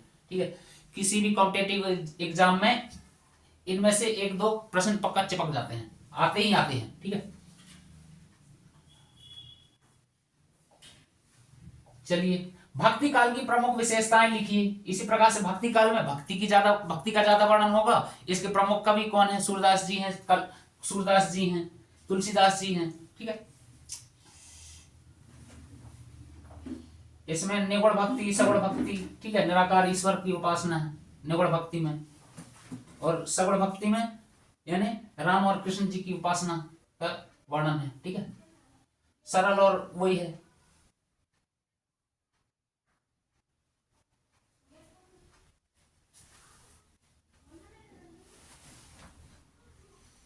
इसी प्रकार रीतिकाल की प्रमुख विशेषताएं, रीतिकाल की प्रमुख विशेषताएं लिखी। हिंदी साहित्य का रीतिकाल लगभग इतने से इतने तक था। 1700 से 1900 तक, अभी बताया था पहले मैंने। ठीक है, इस प्रकार इसके प्रमुख कवि कौन कौन से हैं? बिहारी, केशवदास, भूषण आदि। ठीक है, इसमें क्या प्रधानता है? श्रृंगार रस की प्रधानता है। किसकी? श्रृंगार रस की, यानी रति, श्रृंगार रस की प्रधानता। अलंकारों का अधिक प्रयोग है। नायिका भेद का वर्णन है, जिसमें नायक नायिका के रूप में स्वभाव और प्रेम का विस्तृत वर्णन किया गया है। काव्य शास्त्र पर बल दिया गया है, यानी इस काल में काव्य के नियमों और शैलियों पर विशेष ध्यान दिया गया है। ठीक है, चलिए इसका निष्कर्ष क्या है? इसमें इस रीतिकाल में सबसे ज्यादा क्या है? अलंकार और श्रृंगार रस का विकास हुआ है। ठीक, रीतिकाल के प्रमुख कवि और उनकी एक एक रचनाएं लिखिए। तो रीतिकाल के कौन कौन से? केशवदास जी हैं, उनकी रचना है रसिक प्रिया। बिहारी जी हैं, बिहारी सतसई। भूषण जी हैं, शिवराज भूषण, है ना। देव भक्ति रस बोधनी, पद्माकर जी की जगत विनोद। ठीक है, इस प्रकार निष्कर्ष क्या है इसका? श्रृंगार और काव्य शैली से संबंधित महत्वपूर्ण रचनाएं हैं। ठीक है, भारतेंदु युग के काव्य की विशेषताएं लिखिए। भारतेंदु युग, ठीक है, हरिश्चंद्र के समय का युग। ठीक, भारतेंदु युग कहलाता है। ठीक है, इसमें क्या है? राष्ट्रीय भावना का विकास है, समाज सुधार की भावना है, सरल और खड़ी बोली है। ठीक है, नवीन विषयों का समावेश है, पत्रकारिता और साहित्य का विकास हुआ है। ठीक है, भारतेंदु युग में क्या क्या हुआ है? राष्ट्रीय जागरण, समाज सुधार, आधुनिक विचार और विकास। ठीक है, इसी प्रकार से द्विवेदी युग आता है। द्विवेदी युग में क्या हुआ है? हिंदी साहित्य में महावीर प्रसाद द्विवेदी के प्रभाव वाले समय को द्विवेदी युग कहा गया, यानी इसमें सबसे ज्यादा प्रभाव किसका दिखता है? महावीर प्रसाद जी द्विवेदी का। ठीक है, तो उसमें क्या दिखता है? इसमें राष्ट्रीय भावना, नैतिकता और आदर्शवाद, समाज सुधार की भावना, सरल और शुद्ध भाषा। ठीक है, शिक्षात्मक और उपदेशात्मक काव्य। इसके बाद छायावाद के प्रमुख कवि एवं उनकी रचनाएं लिखी। बहुत इंपॉर्टेंट क्वेश्चन है ये, हर साल आपको देखने मिलेगा और आपके, मैं उम्मीद करता हूं कल के पेपर में भी यह प्रश्न जरूर आएगा। ठीक है, हिंदी साहित्य के छायावाद काल के प्रकृति, प्रेम, सौंदर्य और भावनाओं का सुंदर चित्रण मिलता है। छायावाद के 4 प्रमुख कवियों का नाम इस प्रकार है: जयशंकर प्रसाद, सुमित्रानंदन पंत, सूर्यकांत त्रिपाठी निराला। ये 3 कवि हैं। इनमें से जीवन परिचय एक का तो पक्का आप देख लीजिएगा। ठीक है, जीवन परिचय पढ़ लोगे तो ये सारी चीजें आपको अपने आप पता चल जाएंगी। ठीक, प्रयोगवादी कवि की प्रमुख विशेषताएं बताइए। प्रयोगवादी कवि की प्रमुख विशेषताएं, तो हिंदी साहित्य में प्रयोगवाद का काल लगभग 1937 से 1940 के बीच माना जाता है। इस युग में कवियों ने नए रूप, भाषा और विषयों का प्रयोग किया है। इसका उद्देश्य काव्य को अधिक वैचारिक और आधुनिक बनाना था। प्रयोगवादी काव्य की प्रमुख विशेषताएं हैं। ठीक है बच्चों, चलिए भाव और विचार का मेल। ठीक है, विशेषताओं में आगे भाषा का प्रयोग जो है सरल और आधुनिक है। आधुनिक सोच, जीवन की वास्तविकता, संघर्ष और मानवीय समस्याओं का चित्रण है। ठीक है, अच्छा एक प्रश्न और ये है, ये भी बहुत अच्छा प्रश्न है कि बाबू गुलाब राय जी के मतानुसार निबंध की परिभाषा लिखिए। यानी इस प्रकार से भी क्वेश्चन आता है, बाबू गुलाब राय जी के मतानुसार, यानी बाबू गुलाब राय जी जो हैं उनके मतानुसार निबंध की परिभाषा क्या थी। ठीक है, तो उनका मत क्या था? उनका मत यह था कि जिसमें लेखक अपने विचार, अनुभव और दृष्टिकोण को किसी विषय पर सुसंगठित और सरल भाषा में प्रस्तुत करता है, ये उनका मत था, उसे निबंध कहते हैं। ठीक है, बाबू गुलाब राय के मतानुसार लेखक की दृष्टि और पाठक का पर प्रभाव महत्वपूर्ण होता है। इसमें कहानी या गीत की तरह कल्पना का अधिक प्रयोग नहीं होता, बल्कि विचार और तर्क की प्रधानता होती है। सामान्य भाषा में कहा जाए कि विचार और तर्क की प्रधानता। ठीक है, इसके बाद नाटक, कहानी, उपन्यास और एकांकी के तत्व। क्या क्या तत्व होते हैं नाटक में? अभी जैसे आपको बहुत सारे प्रश्न मिले, नाटक में पात्र होते हैं, दृश्य होता है, कथानक होता है ना, तो ऐसे आ जाएगा संघर्ष, भावना। ठीक है, ये जो है नाटक के जो तत्व हैं। ठीक है, क्या क्या होते हैं नाटक में? पात्र होता है, संवाद होता है, कथानक होता है, संघर्ष होता है, दृश्य होता है और भावना होती है।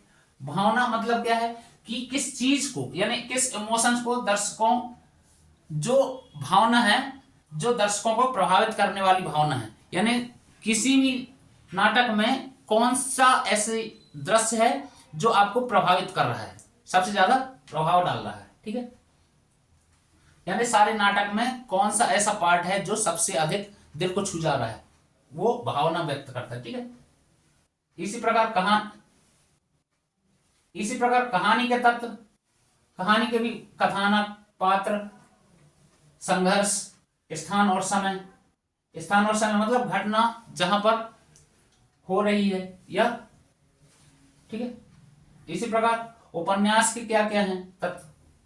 ठीक है, उपन्यास में क्या क्या होता है? कथानक होता है जिसमें घटनाओं का विस्तृत श्रृंखला होती है, पात्र होते हैं, है ना। संघर्ष यानी व्यक्ति और समाज, व्यक्ति और स्वयं या अन्य का संघर्ष। ठीक है, स्थान और समय तो पता ही है। ठीक है, विषय, किस विषय के बारे में उपन्यास लिखा गया है। ठीक है, घटनाक्रम क्या है, किस घटना के बारे में क्या बोलते हैं उपन्यास है। ठीक है, एकांकी के तत्व क्या है? एकांकी पूरी रचना का एक अंक में समाप्त होना एकांकी कहलाता है। ठीक है, एक अंक में जो पूरी रचना समाप्त हो जाए उसे एकांकी कहते हैं। ठीक है, उसमें क्या होते हैं? पात्र हैं, संघर्ष, स्थान और समय, भावना। ठीक है, अब बहुत ही महत्वपूर्ण प्रश्न आ रहे हैं। एक प्रश्न आपको इन 4 प्रश्न में से फिक्स है, 5 नंबर आपके पक्के हैं, 5 या 4 नंबर आपके पक्के। अभी से नोट कर लो, और मैं गारंटेड 100% बोल रहा हूं, 4 क्वेश्चनों में से अगर एक क्वेश्चन नहीं मिला तो आप कहिएगा। ठीक है, एकांकी और नाटक में अंतर।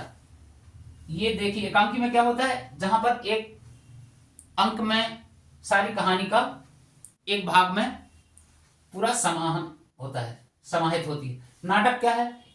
बहुत सारे अंक हो सकते हैं। ठीक है, फिर इसमें पात्रों की संख्या सीमित होती है, इसमें पात्रों की संख्या अधिक होती है, समय और स्थान बदल सकते हैं, इसमें क्या बोलते हैं? सामान्यता एक ही रहता है। ठीक है, तो ये हो गए इसके प्रमुख अंतर।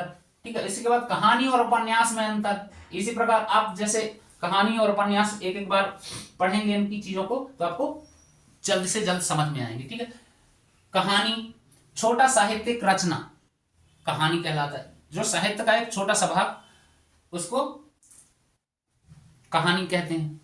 ठीक है, उपन्यास एक लंबा, बड़ा, है ना, विस्तृत कथा होती है, उसको एक उपन्यास कहते हैं।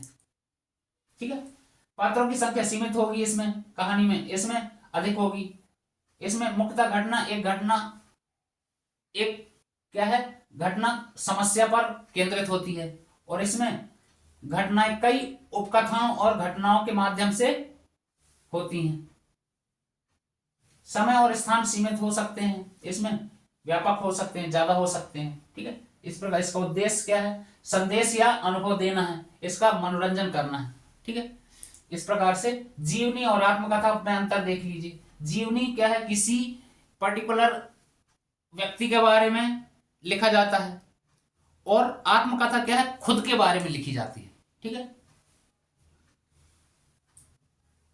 ये भी देख लीजिएगा। तो ये मैंने ये जो प्रश्न बताए, महाकाव्य और खंडकाव्य। महाकाव्य क्या होगा और खंडकाव्य क्या है? एक महाकाव्य का एक भाग, है ना। महाकाव्य में बहुत सारे भाग होंगे, इसमें एक भाग होगा। ठीक है, काव्य की रचना। ठीक है, उसी प्रकार से इसमें इसके अंतर देख लीजिए, और इसके अंतर, छोटी या संक्षिप्त काव्य रचना को खंड काव्य कहते हैं, लंबी काव्य रचना को महाकाव्य कहते हैं। ठीक है, तो ये आपको परिभाषा भी एक प्रकार से होगी। ठीक है, ऐसे भी आ सकता है, खंड काव्य की परिभाषा लिखिए, महाकाव्य की परिभाषा लिखिए। ठीक है, तो वो भी प्रश्न आप लिख सकते हैं। एक उदाहरण पूछ सकता है, खंड काव्य का एक उदाहरण दीजिए, तो वो लिख, जैसे इसमें रामायण महाभारत ये क्या है? महाकाव्य है ना। इसमें क्या है? सूर्य के पद, बिहारी, सत सही, ये क्या है? एक खंड काव्य है। ठीक है, चलो। इसके बाद छंद किसे कहते हैं, छंद की परिभाषा लिखी है ना। तो छंद किसे कहते हैं, छंद कविता की लय और मात्रा का आधार है। छंद जो है कविता की लय और मात्रा का आधार है, जिसमें क्या होता है, यह कविता को सुरीला और आकर्षक बनाता है। बहुत ही इंपॉर्टेंट प्रश्न है ये, आपने इसको पढ़ लिया तो समझ लो आपके 2 नंबर पक्के।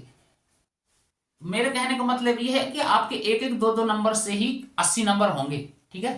तो कैसे सारे नंबर लाने हैं वो आपको स्मार्ट स्ट्रेटजी के साथ करना होगा, ठीक है, तभी आपके नंबर, नहीं तो आप पीछे रह जाएंगे, ठीक है। तो हम नंबर लाना भी एक तरीका है, कैसे नंबर लाए जा सकते हैं, कैसे नंबर लाते हैं जो स्मार्ट बच्चे होते हैं, ठीक है। तो आपने भी स्मार्ट तरीके से पढ़ना है, क्या पढ़ना है और क्या छोड़ना है ये भी बहुत जरूरी है, ठीक है। क्योंकि अब आखिरी लास्ट डे बचा है, कितना पढ़ना है, क्या रिवीजन करना है, वो भी आप सही तरीके से करिएगा, ठीक है। चलिए, तो ये हो गई इसकी परिभाषा, ठीक है। छंद की परिभाषा एक शॉर्ट रूप पे आप लिखो, छंद कविता की लय और मात्रा का आधार है, ठीक है, जिसमें यह कविता को सुरीला और आकर्षक बनाता है, ठीक। सबसे सुंदर सी और सबसे छोटी सी परिभाषा, छंद कविता की मात्रा और लयबद्ध संरचना को कहते हैं, खत्म, एक लाइन में, ठीक। फिर इसके कितने प्रकार हैं, हिंदी काव्य में मुख्यतः निम्नलिखित प्रकार के छंद होते हैं, ठीक है। चलो, सबसे पहला क्या है, दोहा, चौपाई, सोरठा, ठीक है। तो दोहा, दोहा क्या है, 2 पंक्तियों वाला छंद, प्रत्येक पंक्ति में 24 मात्राएं होती हैं, ठीक है।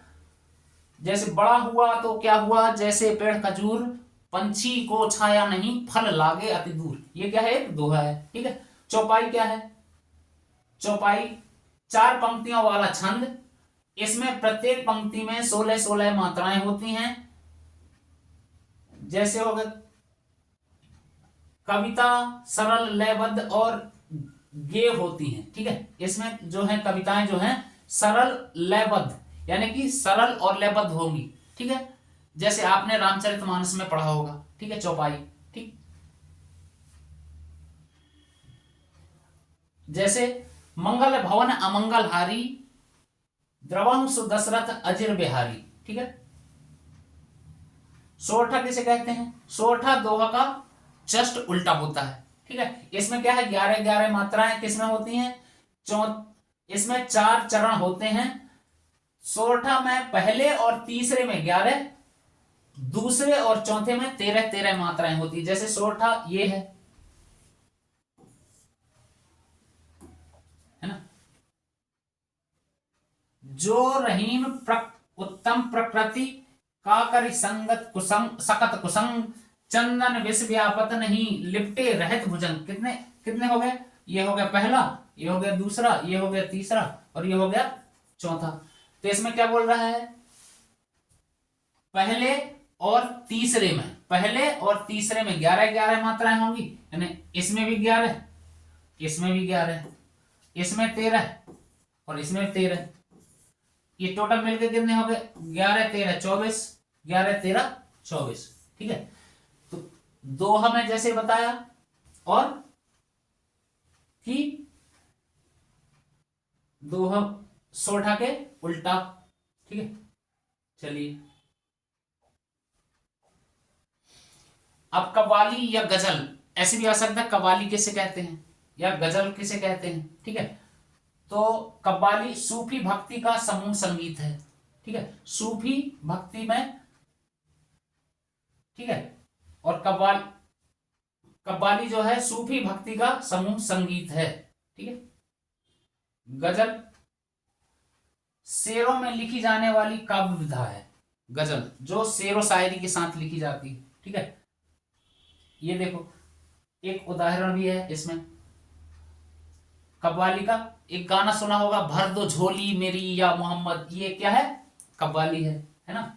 इसी प्रकार से शेर और शायरी में क्या है, क्या होता है, गजल। गजल का एक उदाहरण क्या है, हजारों ख्वाहिशें ऐसी, हजारों ख्वाहिशें ऐसी कि हर ख्वाहिश पे दम निकले, हजारों ख्वाहिशें ऐसी कि हर ख्वाहिश पे दम निकले, बहुत निकले मेरे अरमान, लेकिन फिर भी कम निकले, है ना। तो ये क्या है, एक, ये किसने कहा है, मिर्जा गालिब जी ने, ठीक है। तो ये इसके भी उदाहरण हो गए, ठीक है। अब रस कितने प्रकार के होते हैं परिभाषित कीजिए, ठीक है। रस भी बहुत इंपॉर्टेंट प्रश्न है, ठीक है। रस की परिभाषा लिखिए। सबसे पहले तो रस क्या है। रस हिंदी काव्य शास्त्र में रस का अर्थ है कविता या कला से उत्पन्न होने वाली भावना या मानसिक आनंद। सरल शब्दों में यदि रस कहें तो रस किसे कहा जाता है, भावनात्मक स्वाद या अनुभव। रस भावनात्मक स्वाद या अनुभव को रस कहते हैं, ठीक है। जो पाठक या श्रोता को कविता या नाटक पढ़ते या सुनते समय मिलता है, ठीक।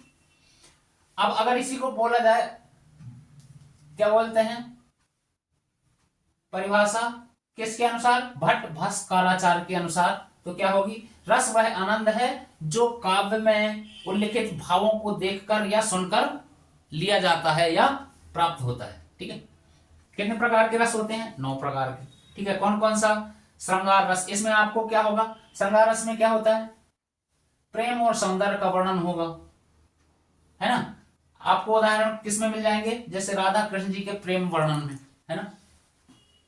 वीर रस का पराक्रम, साहस और वीरता का जिसमें वर्णन होगा, ठीक है। करुण रस जिसमें करुणा, दुख, शोक प्रकट होता है। हास्य जिसको सुनकर देखकर हंसी आ जाए, है ना। रौद्र जहां पर क्रोध दर्शाया जाता है, गुस्सा की भावना होती है, वहां पर रौद्र रस होगा। आपको पढ़ते ही पता चलेगा किसी भी पंक्ति को, किसी भी दोहे को या किसी भी उसको, कि क्या है, कहां कौन सी चीज का अनुभव हो रहा है, आभास हो रहा है, ठीक है। विभत्स रस घृणा, जहां पर घृणा हो, जुगुप्सा की भावना उत्पन्न होती हो, ठीक है। अद्भुत रस जहां पर आश्चर्य वाली चीजें होती हैं, अचानक से कोई भी आपको आश्चर्य हो, जैसे जादू, कोई जादू देख रहे हैं, अरे ये चीज गायब हो गई, है ना, तो वहां पर क्या होता है, आश्चर्य पैदा होता है, तो वहां क्या होगा, अद्भुत रस। शांत रस जहां शांति, वैराग, संतोष का अनुभव हो, ठीक है, वहां पर क्या होगा, शांत रस, ठीक है। तो रस कविता या नाटक में भावनाओं का अनुभव है। रस 9 प्रकार के होते हैं, ठीक है। अलंकार किसे कहते हैं, अलंकार के कितने प्रकार हैं, ठीक है, ये भी देख लीजिएगा परिभाषा, ठीक है। अलंकार क्या है, सरल शब्दों में यदि कहा जाए तो अर्थ या शैली में सुंदरता और सजावट को ही अलंकार कहते हैं, ठीक है। बहुत छोटी सी परिभाषा, शब्द, अर्थ या शैली में सुंदरता और सजावट को अलंकार कहते हैं, ठीक है। अब ये पूछ लिया जाए इनके अनुसार क्या है भाई, तो अलंकार वह उपाय है जिससे कविता का भाव और सौंदर्य बढ़ता है, यानी कविता का भाव और सौंदर्य जिस चीज से बढ़ता है उसको हम अलंकार कहते हैं, ठीक है। ये किसने कहा है, भास्कराचार्य जी ने, यानी उनके मतानुसार, ठीक। ऐसे भी आ सकता है भास्कराचार्य जी के अनुसार अलंकार की परिभाषा दीजिए, ठीक। अब कौन कौन से अलंकार होते हैं, शब्द अलंकार हो गया, अनुप्रास अलंकार इसका एक उदाहरण है, ठीक है। शब्द अलंकार का जिसमें समान ध्वनि वाले शब्दों का प्रयोग किया जाता है, ठीक। जैसे सूरज सुनहरा सितारे चमकते, सूरज सुनहरा सितारे चमकते, ठीक है, ये इसका एक उदाहरण हो गया। उपमा जिसमें किसी भी चीज की उपमा दी जाए, किसी वस्तु या व्यक्ति की तुलना की जाए, है ना, तो उसे क्या बोलते हैं, जैसे सूर्य जैसे सुनहरा, ठीक है। अवस्थालंकार यानी दोनों को मिक्स करके जो होता है बनता है वो अवस्थालंकार होता है, यानी जिसमें अवस्था, ठीक है, छंद या लय में ताल और सुंदरता, ठीक है। चलो अलंकार। अब शब्दालंकार शब्दों में सजावट, अर्थालंकार अर्थ में सजावट, अवस्थालंकार पद और रचना में सजावट, ठीक है।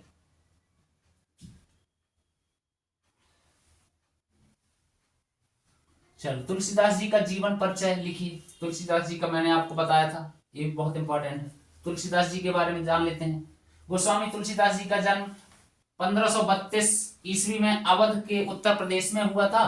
उनके पिता का नाम अत्ता वेद व्यास और माता जी का नाम हनुमती देवी था। ठीक है, तुलसीदास जी हिंदी के महान संत या कवि हैं। वो भक्ति काल के प्रमुख कवि थे। तुलसीदास जी जो है भक्ति काल के प्रमुख कवि थे। ठीक है, उनकी रचनाएं क्या है? रामचरितमानस, जिसमें रामचंद्र जी की लीलाओं का वर्णन है, पूरे जीवन का वर्णन है। ठीक है, संपूर्ण जीवन का क्या उद्देश्य था? राम भक्ति का प्रसार प्रचार करना तुलसीदास जी का एक मुख्य उद्देश्य था। ठीक है, उनकी रचनाएं, दो रचनाएं पूछ सकता है। ठीक है, अब सूर्यकांत त्रिपाठी निराला का जीवन परिचय लिखिए। ठीक है, तो अब ये सूर्यकांत त्रिपाठी निराला जी का जन्म 23 फरवरी 1996 को अवतारपुर वाराणसी उत्तर प्रदेश में हुआ था और उनकी मृत्यु 15 अक्टूबर 1961 को हुई थी। ठीक है, हिंदी के प्रमुख कवि हैं सूर्यकांत त्रिपाठी निराला जी, लेखक और पत्रकार भी थे वो। छायावाद युग के प्रमुख कवि में उनका नाम भी गिना जाता है। ठीक है, छायावादी शैली में उन्होंने लेखन की है। उनके विशेषताएं: समाज सुधार, मानवता के जीवन विभिन्न पहलुओं पर विचार किया है, सरल और सजीव भाषा में उन्होंने उपयोग किया है। प्रमुख रचनाएं: परिमल कविता संग्रह, भावपूर्ण और छायावादी शैली, सप्तपर्ण, प्राकृतिक सौंदर्य और मानव संवेदना का चित्रण किया है। गीतिका प्रेम और करुणा का वर्णन है। विस्मृति आत्मकथा और जीवन के अनुभव हैं। तो निष्कर्ष क्या है? सूर्यकांत त्रिपाठी निराला हिंदी साहित्य के महान छायावादी कवि थे। ठीक है, तो ऐसे आ सकता है, यहाँ खाली स्थान आ सकता है। सूर्यकांत त्रिपाठी निराला हिंदी साहित्य के खाली स्थान कवि थे। कौन से कवि थे? छायावादी कवि। ठीक है, प्रश्न है किसी भी प्रकार से घुमा फिरा के पूछ सकता है। अगर आपने इसको अच्छी तरीके से पढ़ा तो कोई भी प्रश्न मिस नहीं होगा। ठीक है, राम वृक्ष बेनीपुरी का जीवन परिचय लिखिए। ये बहुत इंपॉर्टेंट, ये भी प्रश्न है। ये पक्का क्या बोलते हैं हर साल आता है। जैसे मैं बार बार बता रहा हूं, जिस पर मैं इंपॉर्टेंट या वेरी इंपॉर्टेंट, जिसको अगर मैंने ये बता दिया कि ये हर साल आता है, मतलब आता है, आप इस चीज को मिस मत कर देना। ठीक है, इनका जन्म कब हुआ? 31 जनवरी 1998 को बेनीपुर उत्तर प्रदेश, और इनकी मृत्यु कब हुई? 13 नवंबर 1985 को हुई। ठीक है, राम वृक्ष बेनीपुरी जी की प्रमुख आधुनिक जो है, राम वृक्ष बेनीपुरी जी जो हैं हिंदी के प्रमुख आधुनिक कवि और साहित्यकार थे। ठीक है, उन्होंने क्या है, काव्य सामाजिक चेतना, मानवता, देशभक्ति और मानवीय मूल्यों से भरपूर साहित्य में योगदान दिया। ठीक है, इनकी विशेषताएं, जो इनके लेख हैं, जो उसमें क्या है, लेखन में भावपूर्ण और समाज संबंधित था। इनका जो लेखन रहता था कि समाज संबंधित रहता था, साधारण भाषा में लिखते थे। उनकी रचनाएं आधुनिक और हिंदी कविता पर आधारित होती थी, कविता और आलोचना से महत्वपूर्ण स्थान रखती थी। ठीक है, शिक्षा और साहित्य के क्षेत्र में योगदान के लिए उन्हें सम्मानित भी किया गया है। चलिए, उनकी प्रमुख रचनाएं हैं। ठीक है, वो देख लीजिएगा। निष्कर्ष क्या है? राम वृक्ष बेनीपुरी जी जो हैं हिंदी साहित्य के आधुनिक कवि और समाज संवेदनशील लेखक थे। ठीक है, यशपाल जी का जीवन परिचय ये भी देख लीजिएगा। ठीक है, यशपाल जी का जीवन परिचय भी देख लीजिएगा एक बार। संधि और संधि के प्रकार उदाहरण सहित लिखिए। ठीक है, ये हमने पहले पढ़ लिया है। ठीक है, संधि कितने प्रकार? स्वर संधि, व्यंजन संधि, विसर्ग संधि, अनुनासिक संधि, ये आपने पहले भी पढ़ रखा होगा। हमने भी पहले एक दो उदाहरण के साथ पहले पढ़ा हुआ है। तो ठीक है, तो एक बार आप क्या बोलते हैं, संधि तो वैसे भी जैसे राम प्लस अमल, राम मल, है ना, यानी संधि विग्रह करने के लिए आ जाएगा। कोई 2-3 शब्द दिए होंगे, उसमें लिखा होगा संधि विग्रह कीजिए, या संधि विग्रह पहले से दिया होगा और आपको जोड़ना होगा। ठीक है, इस प्रकार से भी आ सकता है। तो जैसे ये दे देगा और पूछ लेगा ये कौन सी संधि है। ठीक है, इस प्रकार से आपको 1-2 संधि से भी प्रश्न देखने मिल सकते हैं। संधि और समास में अंतर, ये भी बहुत अच्छा प्रश्न है, एक बार जरूर देख लीजिएगा। संधि किसे कहते हैं और समास किसे कहते हैं, ये पहले लाइन पे ही लिखा हुआ है। ये इसकी परिभाषा। दो या दो से अधिक शब्दों या वर्णों से मिलकर एक नया रूप बनने की प्रक्रिया को संधि कहते हैं। ठीक है, दो या दो से अधिक पदों से मिलकर एक नया पद बनता है, उस प्रक्रिया को समास कहते हैं। ठीक है, शब्दों के स्वर या व्यंजन बदलकर नया शब्द बनाते हैं। इसमें क्या होता है, शब्दों के अर्थ को जोड़कर संक्षिप्त और संयुक्त शब्द बनता है। संधि में शब्दों का मूल अर्थ समानता बना रहता है। और इसमें क्या होता है, समाज में नए पद का, समास में क्या होता है, नए पद का अर्थ मूल शब्दों के अर्थ से जुड़ा होता है। ठीक, चलिए इसके बाद इसमें क्या है, एक सुंदर सी छोटी सी परिभाषा। शब्दों से मिलकर नया रूप जो बनता है, उस प्रक्रिया को ध्वनि सौंदर्य प्रमुख होता है, उसे संधि कहते हैं। ठीक है, और इसमें अर्थ और संक्षिप्तता प्रमुख है। ठीक है, दो या दो से अधिक शब्दों से मिलकर नया पद बनता है, उसे समास कहते हैं। समास की परिभाषा बताई दिए। द्वंद्व समास, पहला द्वंद्व समास के उदाहरण आ जाएगा। द्वंद्व समास के दो उदाहरण दीजिए। माता पिता, राम लक्ष्मण, दिन रात। ठीक है, श्याम पीत, गुरु शिष्य। ठीक है, देव दानव। इस प्रकार के द्वंद्व समास मतलब एक दूसरे के, जैसे माता और पिता, माता और पिता, इसका जब हम करेंगे तो राम और लक्ष्मण, सुख और दुख, दिन और रात, है ना। इस प्रकार गुरु और शिष्य, देव और दानव, ये एक दूसरे के अपोनेंट टाइप के हैं। ठीक है, तत्पुरुष समास। तत्पुरुष समास क्या है, उसके उदाहरण रामचंद्र, देवालय, पुरुषार्थ, जिसमें महाशक्ति, विज्ञान पीठ, ये बहुब्रीहि समास। ऐसे दो तीन शब्द आ जाएंगे और उसमें पूछ लेगा ये कौन सा समास है। ठीक है, तो आप देख लीजिए, मधुमुखी यानी मधु वाला मुख, है ना। कोमल हाथ वाला, उसको क्या बोलेंगे, मृदुल हस्त। शील संपन्न, अच्छे चरित्र वाला। ठीक है, कर्मधारय समास। कर्मधारय समास में क्या होता है, पहला शब्द विशेषण की तरह दूसरे शब्द को वर्णित करता है। इसमें इसकी विशेषता लिखी है, उसके अनुसार आप पहचान सकते हैं। ठीक है, आपने पढ़ा भी होगा पहले भी, और हमने भी पहले क्लासों में पढ़ाया हुआ है, तो मैं इसलिए थोड़ा सा जल्दी करूंगा। सिर्फ आपको सिर्फ ये याद दिलाना है कि क्या क्या चीजें हैं। ठीक है, चलिए इसके बाद कर्मधारय समास है। ठीक है, कर्मधारय समास जो पहला शब्द विशेषण की तरह दूसरे शब्द को वर्णित करता है, जैसे सुंदर कुमार, महानायक, तेज सिंह। ठीक है, इस अव्ययी भाव समास। अव्ययी भाव समास में क्या होता है, पहला शब्द अव्यय यानी परिवर्तनीय नहीं है, और दूसरा शब्द विशेषण बनता है। ठीक है, जैसे उत्तराधिकारी, दुर्योधन, प्रतिदिन, आजकल, ऊपर वाला। ठीक है, वाच की परिभाषा। वाच के भेद कौन कौन से, श्रुतवाच यानी सुनने वाले। ठीक है, और लिखित वाच यानी लिखने वाला, लेखन के माध्यम से, बोलने और सुनने के माध्यम से श्रुतवाच, लेखन के माध्यम से लिखित वाच। अब इसके ऐसे उदाहरण होंगे, वाच पहचानना है। ठीक है, श्रुतवाच वाक्यांश में लिखकर। अब एक वाक्य में आपको सूरज का प्रकाश को क्या बोलते हैं, एक वाक्य में उत्तर दीजिए। पानी का घर जलाशय, है ना। भूमि की सतह स्थल। इस प्रकार आग का रंग लाल, नदी का पानी जल, है ना। क्या एक शब्द में उत्तर वाले भी ऐसे प्रश्न पक्का देखने मिलते हैं। दीपक का प्रकाश ज्योति, है ना। ठीक है, मुहावरे तो हो ही गए, हमने पहले बता दिया। ऊंट के मुंह में जीरा, आग का तारा, है ना। घर की मुर्गी दाल बराबर। ठीक है, अनेकार्थी शब्द भी पूछता है पक्का। आग, आग, जलती हुई आग क्या बोलते हैं, क्रोध, है ना। ठीक है, वर्तमान दिन, समय का महत्व, आज।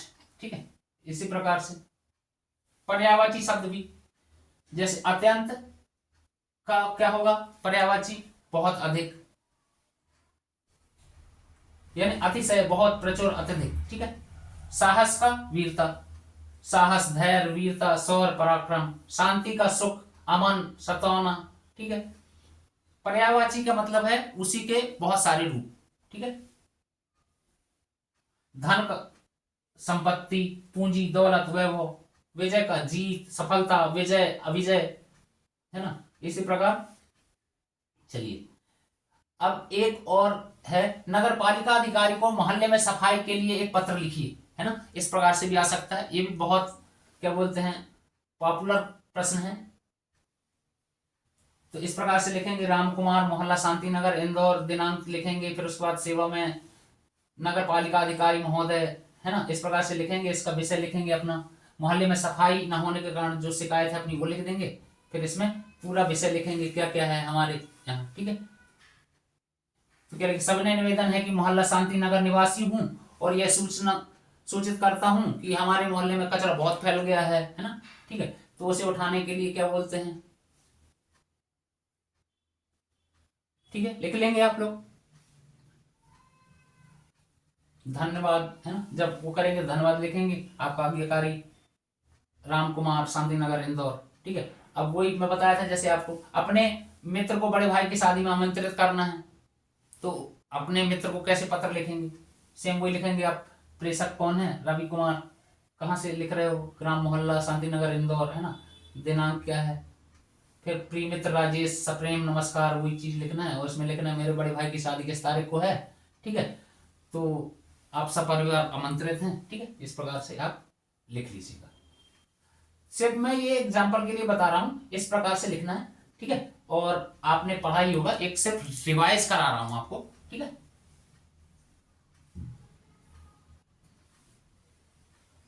वैसे भी मुझे पता है सभी लोग ब्रिलियंट हैं, ठीक है। आंखों देखा मैच का हाल, है ना, मैंने बताया था, सेम उसमें वही लिखना है, क्या बोलते हैं, सबसे पहले किसी भी निबंध में प्रस्तावना लिखनी है, संदर्भ लिखना है, ठीक है। आंखों देखा जो विवरण है उसका हालचाल लिखना है, फिर व्याख्या लिखनी है, और आखिरी में उपसंहार लिख देना है या निष्कर्ष भी लिख देना है, ठीक है। चलिए अब एक एक चीज और है, जो क्या बोलते हैं, दो लोगों के बीच में संवाद वाले क्वेश्चन भी आजकल बहुत पॉपुलर हैं, बहुत आते हैं। तो ठीक है, जैसे दो स्त्रियां हो गई, आपस में महंगाई के बारे में बातें कर रही हैं, या एक क्या बोलते हैं दुकानदार हो गया और एक क्या बोलते हैं ग्राहक हो गया, उसके बीच में क्या संवाद होता है, इस टाइप के भी क्वेश्चन आते हैं। तो उसका भी एक बार आप प्रैक्टिस कर लीजिएगा, ठीक है, यानी संवाद लेखन बोलते हैं उसको, ठीक है। तो ये देखिए, जैसे एक महिला, नमस्कार सीमा, कैसी हो, है ना, दूसरी महिला बात करती है, नमस्कार रीता, मैं तो ठीक हूँ, तुम कैसी हो, महंगाई के जमाने में तो बड़ा बुरा हाल है, सब्जी दाल के रेट इतने बढ़ गए हैं ना, इस प्रकार से बातें होती हैं, ठीक है। तो संवाद का पूरा क्या बोलते हैं, एक प्रकार से आपने इसको भी एक बार देख लेना है, ठीक है। चलिए इसी प्रकार से बढ़ती महंगाई की बताया ना मैंने, किराना दुकान और एक क्या बोलते हैं जो खरीदार है उसके बीच में, ठीक है। जैसे ग्राहक बोलता है, नमस्ते भैया, आज आपके यहाँ दाल और तेल की कीमत बहुत बढ़ गई है। दुकानदार बोलता है, नमस्ते जी।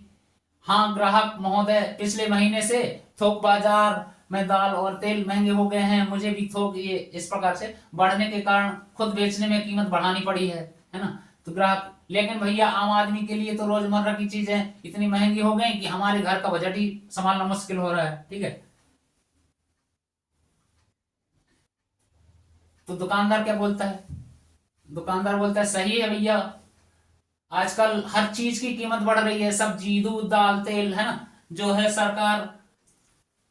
सरकार भी कोशिश कर रही है कि महंगाई को कम किया जाए, लेकिन रोक नहीं पा रही है, ठीक है।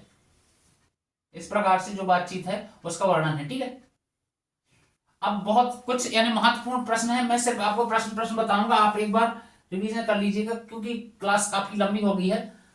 सिर्फ मेरा उद्देश्य ये था कि आपको एक बार वो चीजें बताई जाएं जो प्रश्न पत्र में आने की फुल संभावना है, ठीक है। तो और ये बहुत इंपॉर्टेंट क्वेश्चन है, इसमें से 90% प्रश्न तो आपके चिपके मिलेंगे, ठीक है। कल देख लीजिएगा, ये क्लास आपको बहुत कामयाबी दिलाने वाली, ठीक है, आपको आपके नंबरों को बहुत आगे लेके जाएगी। बच्चे की किस बात की आशा ने नीड़ों को झांक झांक रहे होंगे, बच्चे की किस बात की आशा में नीडो में झांक रहे होंगे, ठीक है। किस बात की आशा थी उनको, कि उनको क्या होगा, छोटे छोटे पक्षियों के अंडे और उनके उड़ने से उड़ता हुआ देखने के लिए, ठीक है। इसी प्रकार है, संसार में कष्टों को सहते हुए भी खुशी और मस्ती का माहौल कैसे पैदा किया जा सकता है, ये दूसरा प्रश्न है।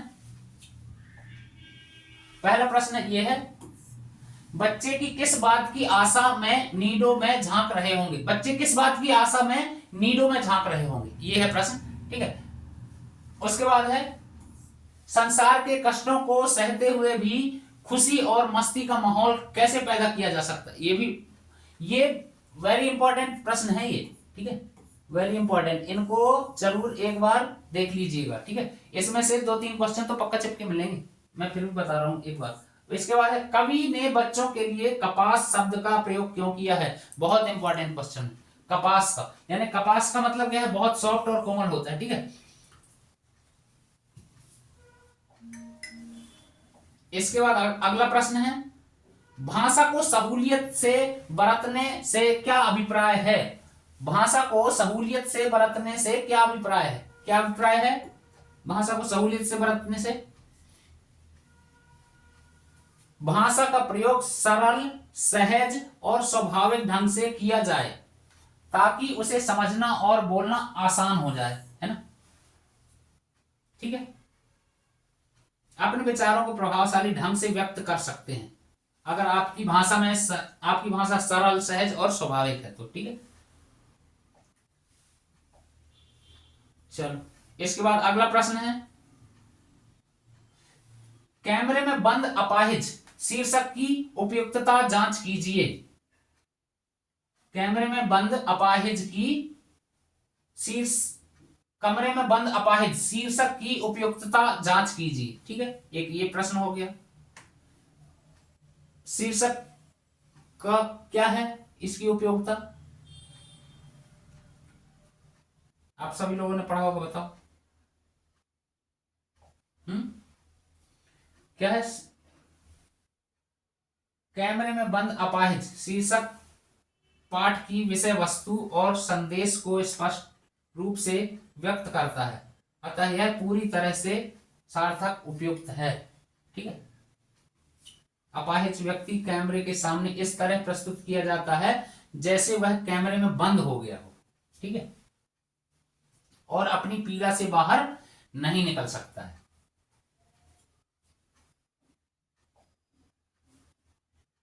इसके बाद अगला प्रश्न है, ऊषा कविता में भोर के नभ की तुलना किससे की गई है और क्यों की गई है, किससे की गई है। ऊषा जो है कविता है उसमें भोर के नभ की तुलना किससे की गई है, नभ यानी क्या होता है, आकाश होता है, किससे की गई है, गीले केसर से धुले पत्थर से की गई है ना, यानी लीप पूता हुआ जो होता है ना चूल्हा, ये राख से लिपा पोता हुआ चौका या चूल्हा, ठीक है, और गीले केसर से की गई है तुलना, ठीक। और क्यों की गई है, आकाश की सुंदरता और रंगों में परिवर्तन को स्पष्ट करने के लिए, किस लिए की गई है, आकाश की सुंदरता और रंगों के परिवर्तन को स्पष्ट करने के लिए इसकी तुलना या उपमा की गई है, ठीक है। चलिए इसके बाद अगला प्रश्न है, छोटे चौकोने खेत को कागज का पन्ना कहने से कवि का क्या तात्पर्य है या क्या अर्थ है, ठीक है। आधार स्पष्ट कीजिए, छोटे चौकोने खेत को कागज का पन्ना कहने से कवि का क्या तात्पर्य है या क्या अर्थ है। इसके बाद है अगला प्रश्न, बादल राग कविता में ए विप्लव के वीर किसे कहा गया है, ए विप्लव के वीर किसे कहा गया है, ठीक है। इसके बाद है अगला प्रश्न, रचना के संदर्भ में अधड़ और बीज क्या है अथवा छोटा मेरा खेत कविता के संदर्भ में अधड़ और बीज क्या है, ठीक है। इसमें 2 प्रश्न है, इस प्रकार से एक ही प्रश्न है उसको 2 तरीके से पूछा जा सकता है, इसलिए अथवा लिख दिया मैंने, ठीक है। रचना के संदर्भ में अधड़ और बीज क्या है, या इसी प्रश्न को एक दूसरे तरीके से कैसे पूछा जा सकता है, छोटा मेरा खेत कविता के संदर्भ में अधड़ और बीज क्या है, ठीक है। इसके बाद अगला प्रश्न देखिए, मनुष्य की क्षमता किन बातों पर निर्भर करती है? बहुत इंपॉर्टेंट क्वेश्चन है। मनुष्य की क्षमता किन बातों पर निर्भर करती है? उसके बाद अगला प्रश्न देखिए, लेखक ने शिरीष को कालजयी, अद्भुत अर्थात सन्यासी की तरह क्यों माना? ठीक है। इसके बाद अगला प्रश्न देखिए, ढोलक की आवाज का पूरे गांव पर क्या असर पड़ा? बहुत ही important question, very important, note कीजिए। ढोलक की आवाज पर पूरे गांव पर क्या असर होता है? उसके बाद है, क्या लखन सिंह के ढोलक की आवाज में कोई ऐसी शक्ति थी जिससे मरासन व्यक्ति भी स्वयं को स्वस्थ महसूस करते थे? ये भी वेरी इंपॉर्टेंट क्वेश्चन है। अभी ये जो प्रश्न मैं आपको दिखा रहा हूं ना, तो ये बहुत ही वेरी इंपॉर्टेंट क्वेश्चन में इनको काउंट कीजिएगा और एक एक बार इनका रिवीजन जरूर करिए। कम से कम 5 क्वेश्चन ये चिपके मिलेंगे, आपके 10 नंबर पक्के हैं। 10 से 15 नंबर इन प्रश्नों में से आपके पक्के हैं। ठीक है। इसी प्रकार से आपके 10 नंबर निबंध से हो जाएंगे, एप्लीकेशन से हो जाएगा 6 नंबर, 5 नंबर, इसमें से 20 नंबर, इसी प्रकार से सब कलेक्ट होके आपके 80 नंबर बनेंगे। ठीक है। गगरी फूटी बैल प्यासा का भाव या प्रतीकार्थ देश के संदर्भ में समझाइए। ठीक है। गगरी फूटी बैल प्यासा, इसका भाव समझाइए। ठीक है। ऐसे ही प्रश्न आ सकता है, यह इसका भाव क्या है? महादेवी वर्मा ने स्वयं व भक्तिन के मध्य किस प्रकार संबंध को नकारा है? यह भी उत्तर बहुत इंपॉर्टेंट है, इसका उत्तर आप देख लीजिएगा। भक्तिन के आ जाने से महादेवी अधिक देहाती कैसे हो गई? उदाहरण से समझाइए। ठीक है। ये था हमारा आखिरी प्रश्न। एक बार मैं आपको एक चीज और दिखा रहा हूं, वो भी आप देख लीजिएगा।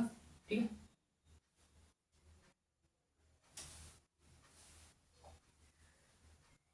वो भी बहुत इंपॉर्टेंट है।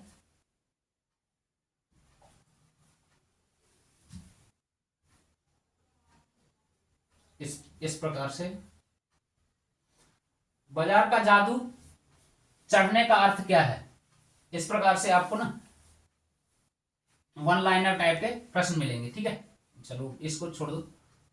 महाकाव्य में जीवन का चित्रण होता है, इसमें थोड़ा सा साफ दिख नहीं रहा है, चलो मैं आपको